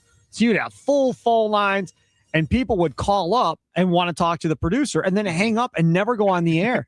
And hosts would get so mad, like, what happened to that caller? Oh, he's wanted to talk to me about something you said, and then hang up. And what is going on? You're having your own private conversation, your own private show over there, and they're not coming on to talk with me, the host of the show. So from those days to now, people are using the Nicolay Law talk and text line to text with Charlie about movies he's seen and then to make fun of me in reference to it. Well, yeah, that's the best part. We were talking about Ted, and Tommy and Sal talked about a character that was dancing. I think we're alone now, and he said it reminded him of Sparky. Now he only pictures Sparky dancing in a really creepy way, and I think I could see it. I could picture it. So, we were just having a little conversation. Sometimes it's more fun to make fun of you sometimes, It's fine. It's fine. It's fine. Okay. So we got to get to a couple of different things here in Green and Gold Update. So there have been a couple of major deals. Charlie's got the details of the couple of major deals. Before we get to the Myles Garrett deal that most of you probably already know about getting traded, if you're like, he got traded. Yeah, into the NFC. So stay tuned for that. 1 second. But before we can do that, A.J. Brown finally did get traded today, as has been speculated the whole time. For the past 2 years, basically. Right, to the Rossini Patriots. And what was the details there? So the deal was A.J. Brown to New England for their 2028 first-round pick and a 2027 fifth-rounder. That is the best of the 2 picks that New England has that year. Charlie told me that earlier in the show on a break. So we knew we were going to do it at 4 o'clock. And he's like, Packers could have done that. Yes. Yes, they could have. They have a 1 in 28. They could have dealt. They absolutely could have traded the pick in 28 and did that flip-flop of the 5th. They have like 10 picks next year. So they easily could have made that deal if they wanted to make that deal. Now, it does not appear they are interested in getting a veteran wide receiver. You've not heard them attached to anybody. Meanwhile, OBJ is a Giant again, and he's back with the Giants. Now, Charlie shrugs his shoulder, says, whatever. Who knows? They also signed Juju Smith-Schuster, I believe, too. That was the other name that they brought in. Again, who cares? Just trying to catch lightning in a bottle. If OBJ finds a fountain of youth and looks like he did when he was with the Giants the first time, then it's like, hot damn, right? They got something here to go with their young quarterback. So we'll see how that plays out going forward, obviously. Now, the big deal of the day, the big deal of the offseason, the deal that is bigger than the Micah Parsons deal, I think I would say. You may agree or disagree with me on this, but it's a giant deal. So last year, Micah Parsons gets dealt. Now, when Micah Parsons got dealt, you knew that he was probably going to get traded at some point because he was at odds with the Cowboys. So you knew that was kind of coming. You didn't know what's coming to the Packers. Obviously, we didn't see that coming. But you kind of knew that it was going to happen at some point. This Myles Garrett thing is a little bit different. It's a little bit different. Yes, Cleveland stinks. Okay, fair point. Yes, they have a horrible owner in Jimmy Haslam. Yes, fair point as well. Joe Thomas was there, never left, Hall of Fame career, never even sniffed a Super Bowl with the Cleveland Browns, but was super loyal and stayed there his entire career. Not saying that Myles Garrett wouldn't have stayed there his entire career, but Myles Garrett was there. So came news, what was it, yesterday, day before, Easton Butler, who we've had on the show before, I believe was the first one on it, saying that the Rams and other teams were calling Cleveland trying to get Myles Garrett. I didn't see a peep out of this from anybody else. He was the only one on it. Then this morning breaks that indeed Myles Garrett has been traded to the Rams, Charlie. And he was traded for two-time Pro Bowl pass rusher Jared Verse, who has been one of the biggest rising stars in the NFL over the past couple of seasons, and multiple draft picks, those being the first-round pick in 2027, a second-round pick in 2028, and a third-rounder in 2029, making it one of the biggest trades in NFL history involving a defensive player. Jared Verse, young, up and coming, getting better the last couple of years. Now, the question that we have after seeing and now hearing the Myles Garrett deal, should, that's the question. Now, focus on the word should. Should the Packers feel pressured to make a deal for Josh Sweat and the Cardinals? Josh Sweat, which would be an edge rusher that could come in, play opposite of Micah Parsons, give you two legitimate pass rushers, plus you would still have Edger and Cooper roaming the middle as well. Knowing that Myles Garrett is now on the Rams. You play the Rams the day before Thanksgiving.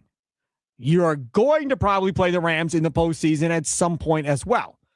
I haven't seen updated odds, but one would think that Myles Garrett going to the Rams probably boosts their chances of going to a Super Bowl in the odds makers' minds, right?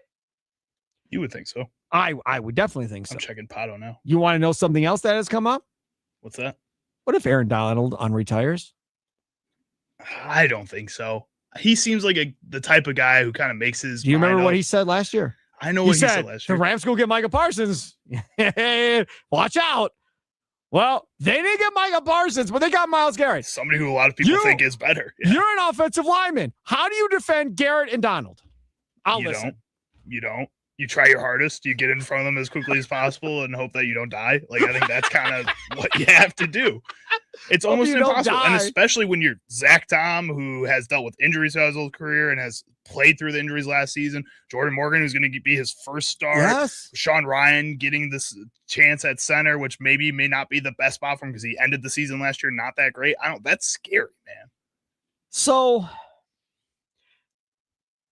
I don't think he will. If he does, they would have to make a whole bunch of cap moves, I think, in order to make that work with the Myles Garrett number. At Potawatomi, the Rams are now currently the favorite to win the Super Bowl at plus 600. Potawatomi Sportsbook, baby. All over it. Now, again, I don't know how everybody else bets. I don't bet. I'm not a gambler. I would never, ever bet the favorite. Never? Never. I don't know. This feels I would always bet like the fifth or sixth or seventh team, probably trying to make some money. I agree with you that it seems logical. The Lions or the Chargers. Yeah. According to Potawatomi. Yeah, I don't buy the Lions. No chance am I buying the Lions. But again, that for me. But yes, I agree. The Rams should be the favorite at this point. You have a guy that's won a Super Bowl, a quarterback that's won a Super Bowl, players on that team that have won a Super Bowl. And now you added a stud on the defensive line to replace Aaron Donald, which, again, you didn't do last year. Pretty good last year without him. Yeah. Yes. Yeah, you just got a lot better defensively. So, in my opinion, should the Packers feel pressure to make a deal for Josh Sweat? Yes. Yes, you should.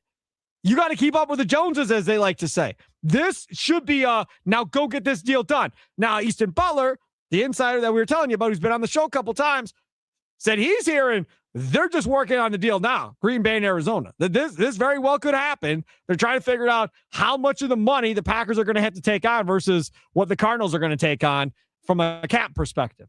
That's kind of the negotiating point. Please Please, please, please get this done. And then Charlie and I were bringing up the whole, maybe you add Trey Benson into this deal to get you a running back to protect yourself. James Conner, maybe. I know a lot of people like Tyler Argila. I think they're going to keep him just because they made that decision to sign him this year, even though they drafted Bryce Love. Those two guys could come in.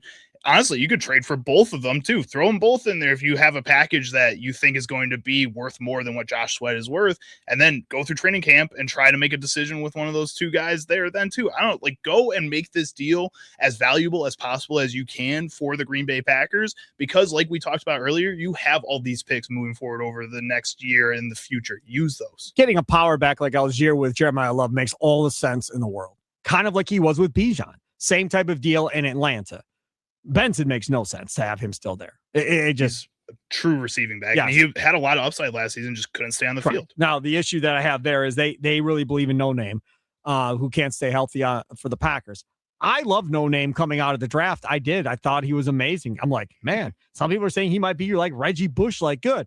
And I still think he can. And they were showing him doing drill work, even though he didn't practice. They were showing him doing drill work last week. And you see the speed, the agility, you see all that. You just can't. I can't get myself worked up until I see him play a couple of games without getting hurt. One game. Q, north side of Milwaukee. You're next on Wisconsin Sports Daily. What's up, Q? I'm so frustrated with the Packers, man. Like you're telling me, so the Eagles traded a first and a fourth round pick to acquire AJ Brown. Fifth, right? And then fifth round pick. No. That's what when they originally traded for him with the Titans. Oh, got you. Okay, yeah. It was a first and a fourth, and they went to the Super Bowl 2 out of 4 years while they had him. Right. And now they trade him for a first and a fifth. Yep. To recoup that. And so Allen Lazard, Jaden Reed, and Romeo Doubs were our leading receivers between 2022 and 2025. Mm-hmm. Not AJ Brown. No. And the last time the Packers had a receiver over 1,000 yards, it was Devontae Adams. Like, I'm telling you, I'm going to be frustrated if we trade for another star defensive player when it's our offense that has been the thorn on our side during the playoffs. We have a very, very good quarterback, and we have underinvested in this offense for the last 6 seasons. I don't understand it. I am done with the shotgun approach with receiver. I guarantee you we would have been in the Super Bowl had we traded for AJ Brown when the Eagles did. And like this whole thing where we can't mortgage the future. Like the Eagles didn't mortgage their future to get AJ Brown. Like they just played the whole league like a fool. I don't know. You have to. This is the thing, Q. And I'm not going to sit here and tell you you're wrong, but I'm going to say this. I think when you're a general manager of a football team or president of football operations, whoever's pulling the strings, you have to figure out of the pool of money that you have, how much money you want to spend on different positions and strategically how you want to do this. And if you believe that you're pretty good at drafting and developing receivers, then you probably don't want to spend that money at that position. Or if you believe one of the guys that you have under contract on the rookie deal is going to be the guy you are going to decide to spend all of your money on, then you are not going to go acquire a second guy to make all that money. Now, you can look at the Bengals and go, well, they've done it. They did it with Chase and Higgins, and they're paying both of them. Very well may be true, but Goody may look at that and go, you know what? If I'm going to pay somebody, it's going to be my guy, Christian Watson, before I'm anting up for A.J. Brown. Or he could look at it and say, I'm not paying Christian Watson either. I'd rather invest my money on the defensive side of the ball or on the offensive line before I go to wide receiver. I just think this team lacks any sort of identity under Goody and LaFleur. And like, I think what you just described makes a lot of sense, but I think that they try and just be everything all at once instead of being like a true juggernaut defense. Where like, if that's who you want to be, then don't pay Jordan Love all that money. Or if you want to be a juggernaut offense, then get your star quarterback the tools he needs instead of just relying on draft picks that may or may not pan out every year. But Q, wouldn't you don't you think most Packer fans would say the defense is the reason this team hasn't gone? I think you are right that that's what most fans would say, but I think in the playoffs, this offense is what stalls out. And it just seems like we wasted the best years of Aaron Rodgers by we had Devontae, but we were like a piece away on offense where we would have been unstoppable. And it seems like this whole time with Jordan Love, I don't know if he's amazing or just okay, because everyone we're playing in the playoffs has like much better stars that can defeat any defense on any given day. So, and like, to me, the answer to what the Rams just did isn't going and making our defense better. It's getting a star player that can attack their strengths. All right, Q, thanks for the call. Appreciate it. Again, you can have that argument both sides. They've decided to invest on the defense and not worry as much about the offense. That's where outside of paying Jordan Love. When they had Aaron Rodgers, they had Jordy Nelson, they had Finley, they had Devontae Adams, they had Driver, they had James Jones. I mean, he had a lot of dudes at wide receiver that he could throw the football to over the course of time to put this team over the top. And the one thing you could say about Rodgers from a positive side is he never threw like 3 picks in a playoff game where you were like, man, they lost that one because of Aaron Rodgers. That never necessarily didn't happen.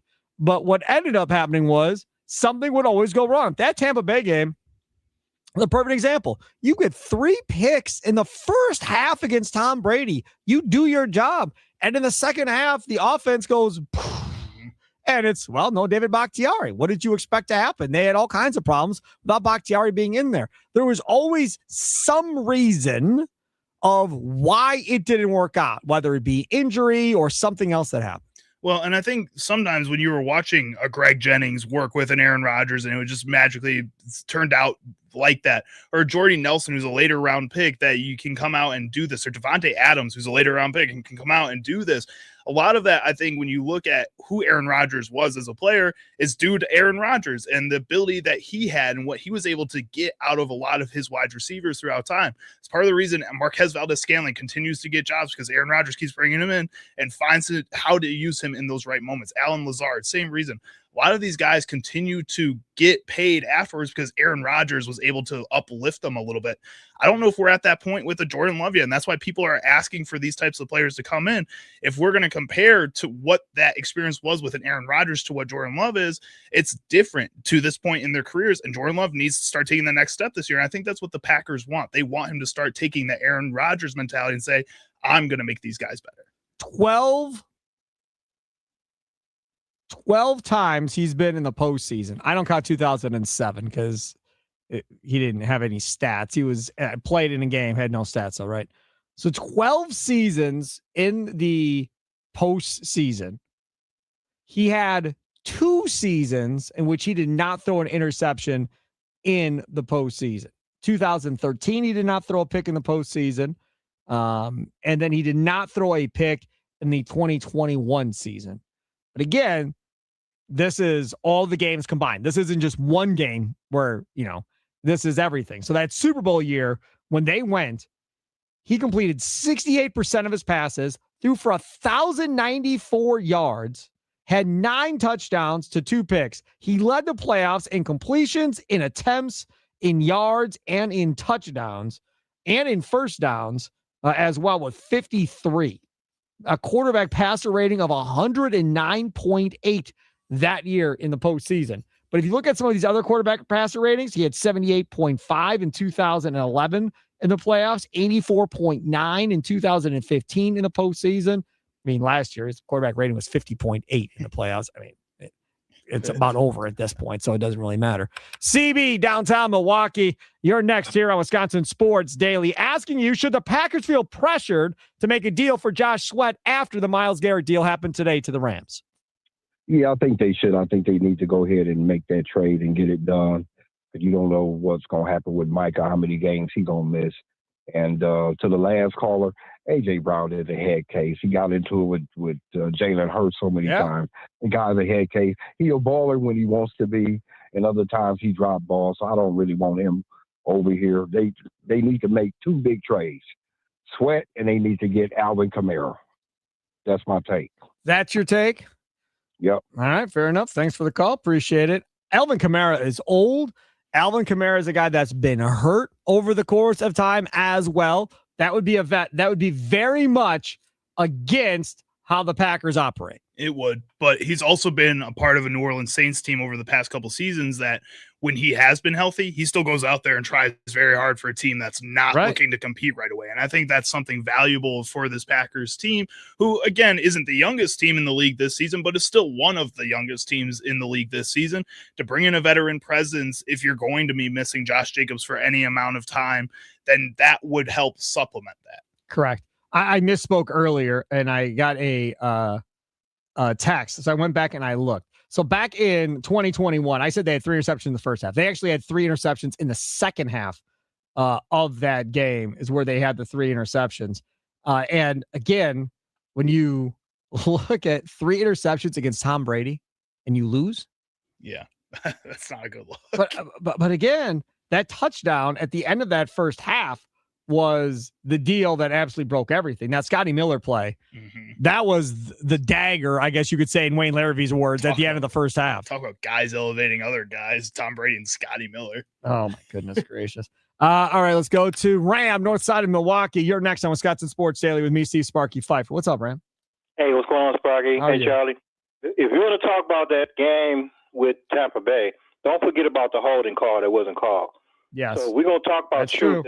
Keep it 100. That changed everything. And the refs sits there, looked at it, and they did not call watch that. I turned the game off after that because I'm not a Brady fan anyway, but that's another conversation. But I'm going to say, call it before last, offense. I think we need offense. I think our defense is probably top 10, maybe top 8, but our problem is on offense. So we let Chicago come back twice in a playoff game, and so we couldn't hold a lead, Sparky and Charlie. So if the Packer fan base, you already know this is 50-50 about Jordan Love, but I'm thinking if you got a guy can jump up there and just get it or go over the top and just make a play with the receiver thing, and like he said, the last time we had a $1,000 receiver was Davante Adams. How long has he been gone from the Packers?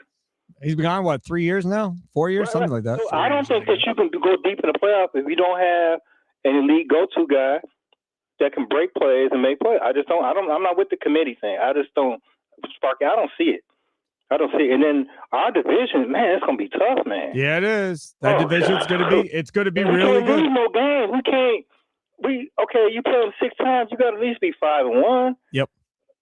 No, I agree with you. Thanks for the call. Yes, it's going to be tough. There's no question this division is going to be tough, especially if the Vikings offense works with Kyler Murray. Then it's going to be really difficult at that point. In fact, we had somebody from the 920 earlier saying the Packers and Bears would be battling for last in the division this year. They might, and they might be 500 teams or above 500 teams. That's how the Vikings finished last year still somehow. It's going to be brutal. You have to figure out any way possible to give yourself that edge right now. We got to get quick time out. We'll get to Charlie's Sounds of the Day is coming up. But earlier, we got one from the 262. Can't believe you guys just glossed over the fact that Charlie did a prison tour. Is he choosing which region to commit a crime in? So he has a nice place to go to? That's from the 262. It's the old Joliet prison. I don't know if you Joliet, guys Illinois. know the Blues Brothers, the show Prison Break. It was used in both of those shows. I don't know. It's a rundown prison that in 2018 they opened up as a museum to talk about the prison system in Illinois. It was really cool. I love museums. I love history. So I love just going around, walking around those things. You're going to call me old or something. I know. No, I'm not. And I walk. Did you take pictures in a cell? Not in a cell, but we took pictures in front of a Blues Brothers display. That's I sent cool. it to my dad because he loves the Blues Brothers. Yeah, I love the Blues Brothers. Big fan. That was also we took a lot of pictures this past weekend, so it was nice to just kind of put your phone away for a little while. So yeah. I think people really miss out on not taking more pictures in their life. I don't know. I'm the crazy person that's always taking pictures of every little thing. I'm taking pictures at birthday parties, taking pictures of my kids, just randomly walking to a store, holding hands or whatever the case may be.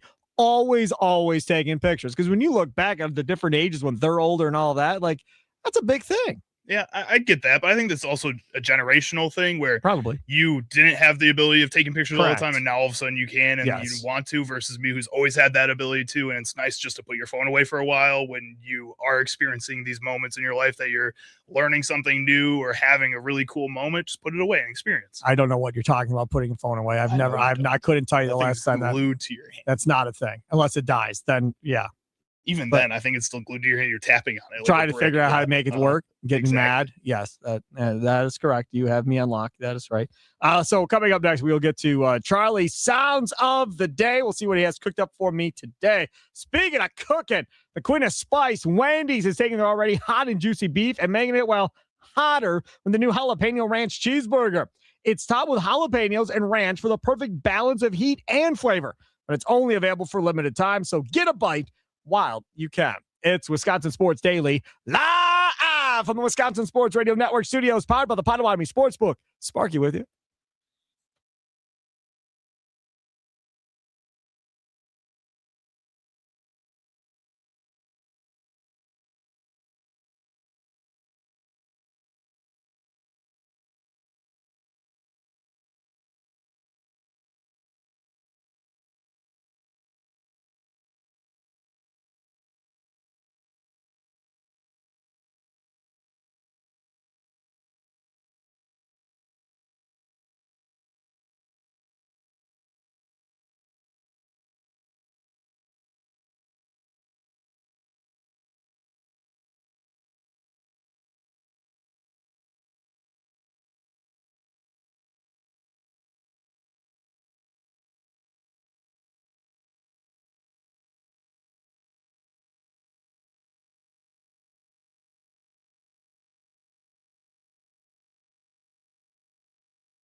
Welcome in. It is Wisconsin Sports Daily. See Sparky Fiver, Charlie Usen producing Other Side of the Glass. Don't forget about our fine, fine friends over there at Habish, and Rotier, baby. That's right. You are hurt in a car accident and you're looking for somebody that you can trust. Somebody that you know is going to go essentially to the wall for you, to do everything in their power to make sure you get what you deserve. These are your people. 13 locations across the beautiful state of Wisconsin. Wausau, they're there, right? If you're listening on the game in Wausau, right there, Habish and Rotier. Green Bay, Appleton, right there on WNFL. They're right there in your backyard too. Duluth Superior, we're not there yet. Not there yet. Just stay tuned, right? Habish, Rotier. I'm sure they'll make their way there to you eventually. Southeastern Wisconsin, they're all over the place, right? Madison, Kenosha, Milwaukee, whatever, Lake Geneva, wherever you want to be. Habish, and Rotier. They've been doing it since 1930. That's a long time. All kinds of different lawyers have come and gone, but they always hold everybody to the highest of standard. That's why the Habish name has been so synonymous with what they do for as long as they do. National reputation, hometown service. Hometown service is the biggest thing, right? You want them to be approachable. You want that bedside manner. You want them to treat you like a friend or a family member. This is where you go if you're ever in that situation. Now, hopefully, you don't ever need them. Hopefully, you're never in that situation. But if you are, I've been, and you're scared and you don't know where to go, just saying, check them out today at habish.com. Normally, we do this at 3:20. This whole show, we've been running late, so we had to move it. What sound clips will Chicago Charlie pick today for Sparky? Will Sparky become enraged? Will laughter ensue? It's time for Charlie's Sound of the Day. It's Wisconsin Sports Daily on the Wisconsin Sports Radio Network. All right, Charlie Usen, where to first? All right, so first up, we're going to head on over to foul territory, where the usual groups seem to have an off day today. So Kevin Pillar and Todd Frazier were filling in for all the guys on the show there, and they were discussing who has the edge right now, Jacob Mizorowski or Christopher Sanchez. Yeah, considering I still don't understand FIP, I'm going to go Christopher Sanchez. I mean, he's pitched a couple more innings, but he's on a historic run. He hasn't given up in a run, and God knows when.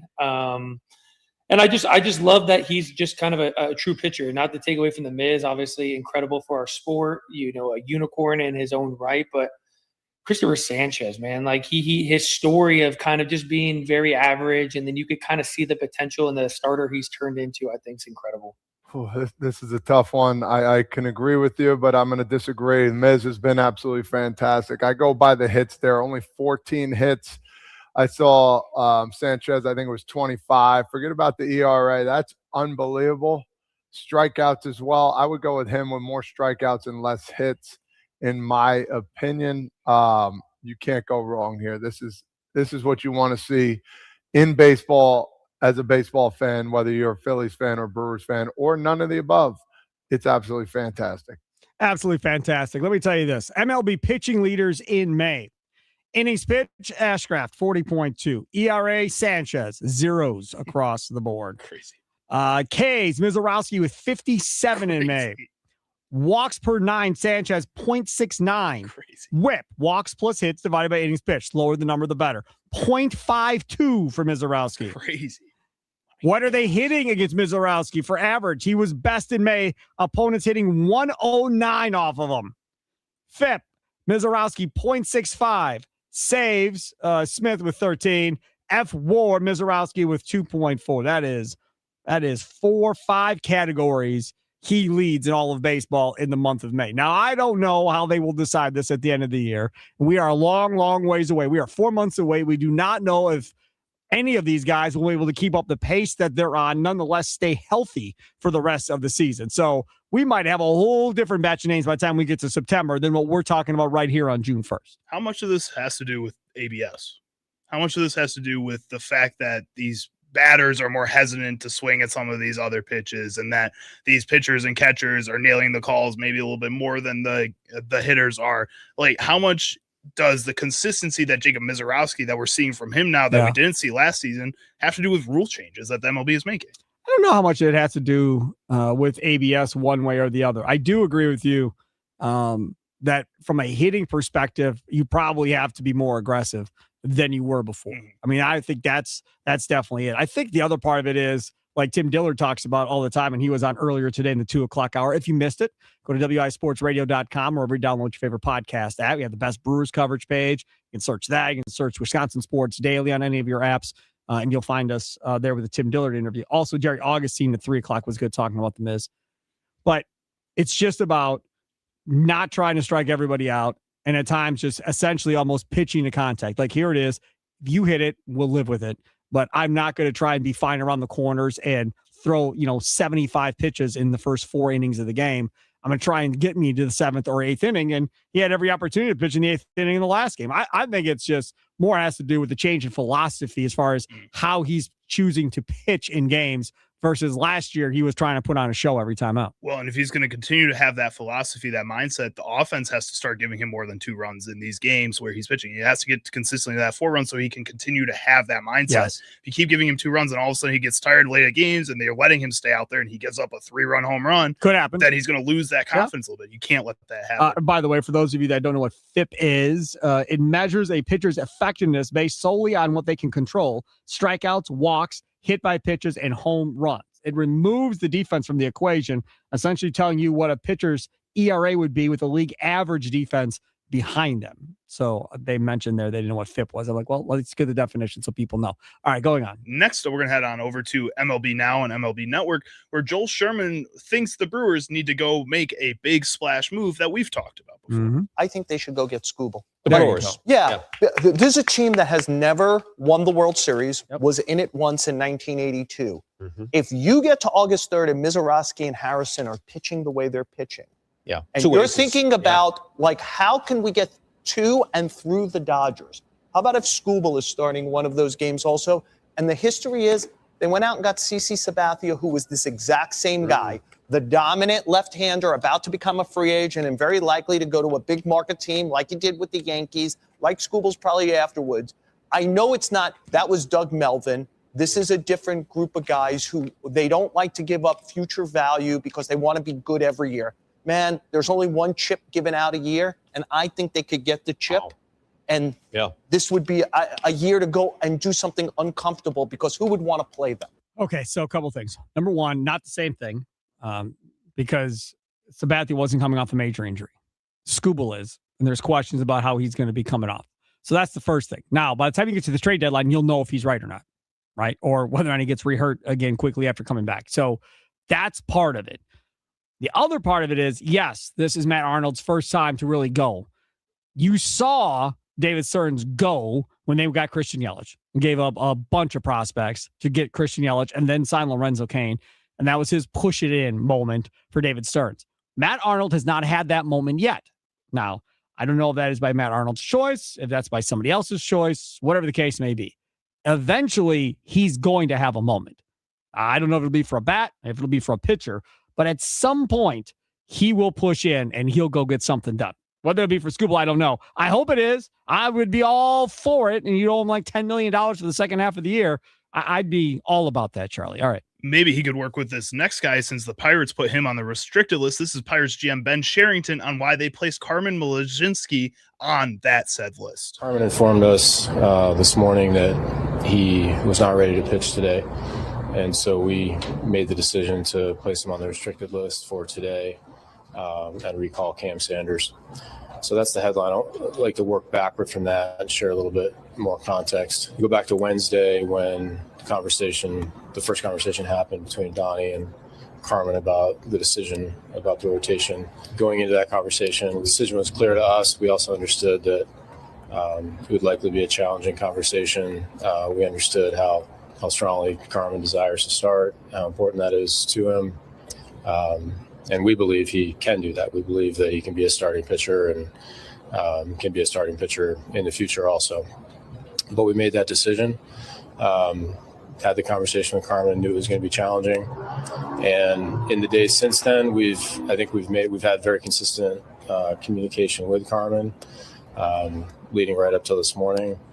And I believe we've made a lot of progress with him around what his role is going to be and how we can work with him in that role to help the team win.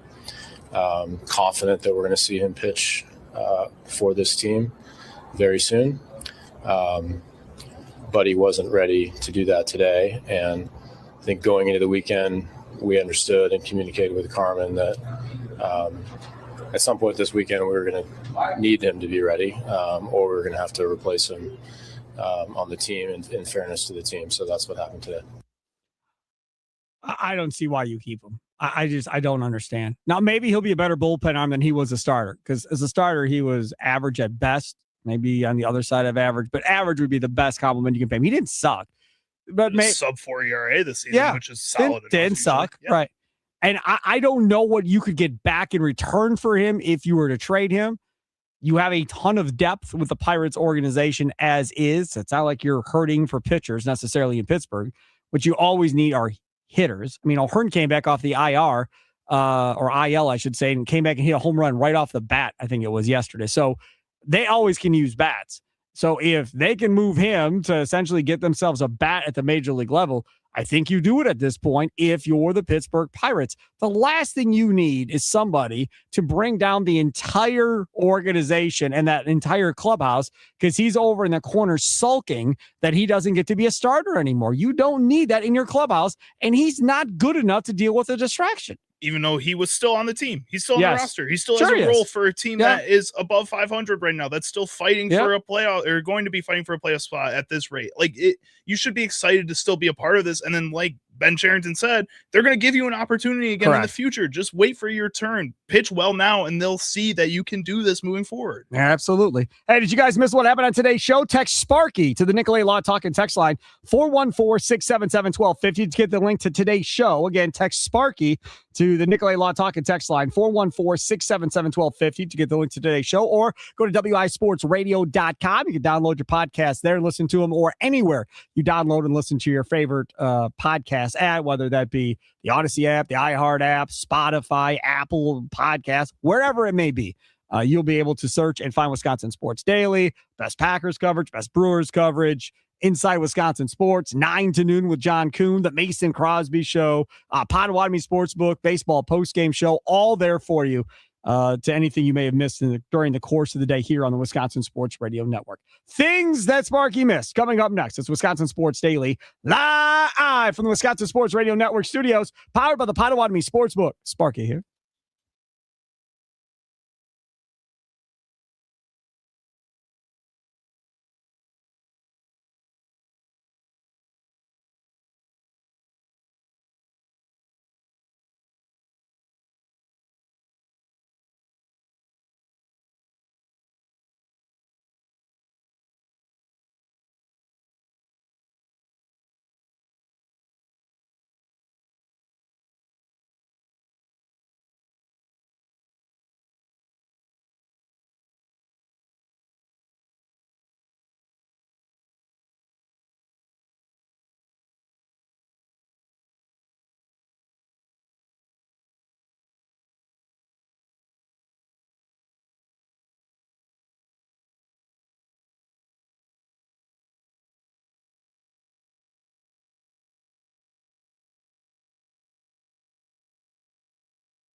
Welcome in, Wisconsin Sports Daily. One segment to go, then it's the big old hunk of love. Charlie Wirtz coming up on the other side. Tommy Wirtz coming up on the other side. I did it on purpose that time. Normally I don't, but that time I actually did. Sure. Every other time I totally don't. That time I thought about it because he was in here. Hey, did you know you could become a champion at Potawatomi Casino Hotel Milwaukee? Join Bernie Brewer on his exciting $300,000 journey where you could end up scoring huge prizes now through the 25th. Win thousands in cash and reward play. All of your Brewers Journey entries go into the Big League Series grand finale. Drawings on Friday, June 26th, only at Potawatomi. More info online. Must be 21 and a rewards member to play. With that being said, let's get to this. What story did Sparky miss talking about today on Wisconsin Sports Daily? Don't you worry. Sparky's got you covered now.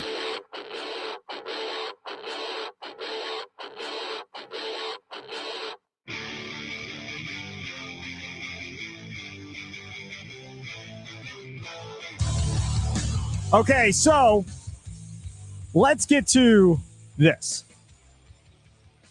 Jesus Sanchez, outfielder for the Toronto Blue Jays, who 99.9% of you have never heard of, is out in the outfield. I think they're making a pitching change or something. He's out in the right field, and he's talking to somebody in the outfield stands. And it doesn't look like it's hostile or anything. They're just whatever. And you saw him like motion with this glove type deal, and I don't know what's going on. And then as you're watching the video, he gets hit in the wrist by a baseball from out of the stands. I was like, man, I'm seeing people completely overreacting on that. Yeah, you should suspend that kid for life. Put him in jail. Blah, blah, blah. I was like, oh my God, chill out. So it ends up being like a 13-year-old kid who thought Sanchez, when he did the glove thing, was like, hey, let's play catch while, he's warming up or whatever. Talking to him, asking him if he could or something. And it seemed like a cordial conversation. Uh-huh. And then he didn't throw the ball, so Sanchez kind of like turned around, and the kid actually threw a baseball at him and hit him in the wrist. A completely honest thing.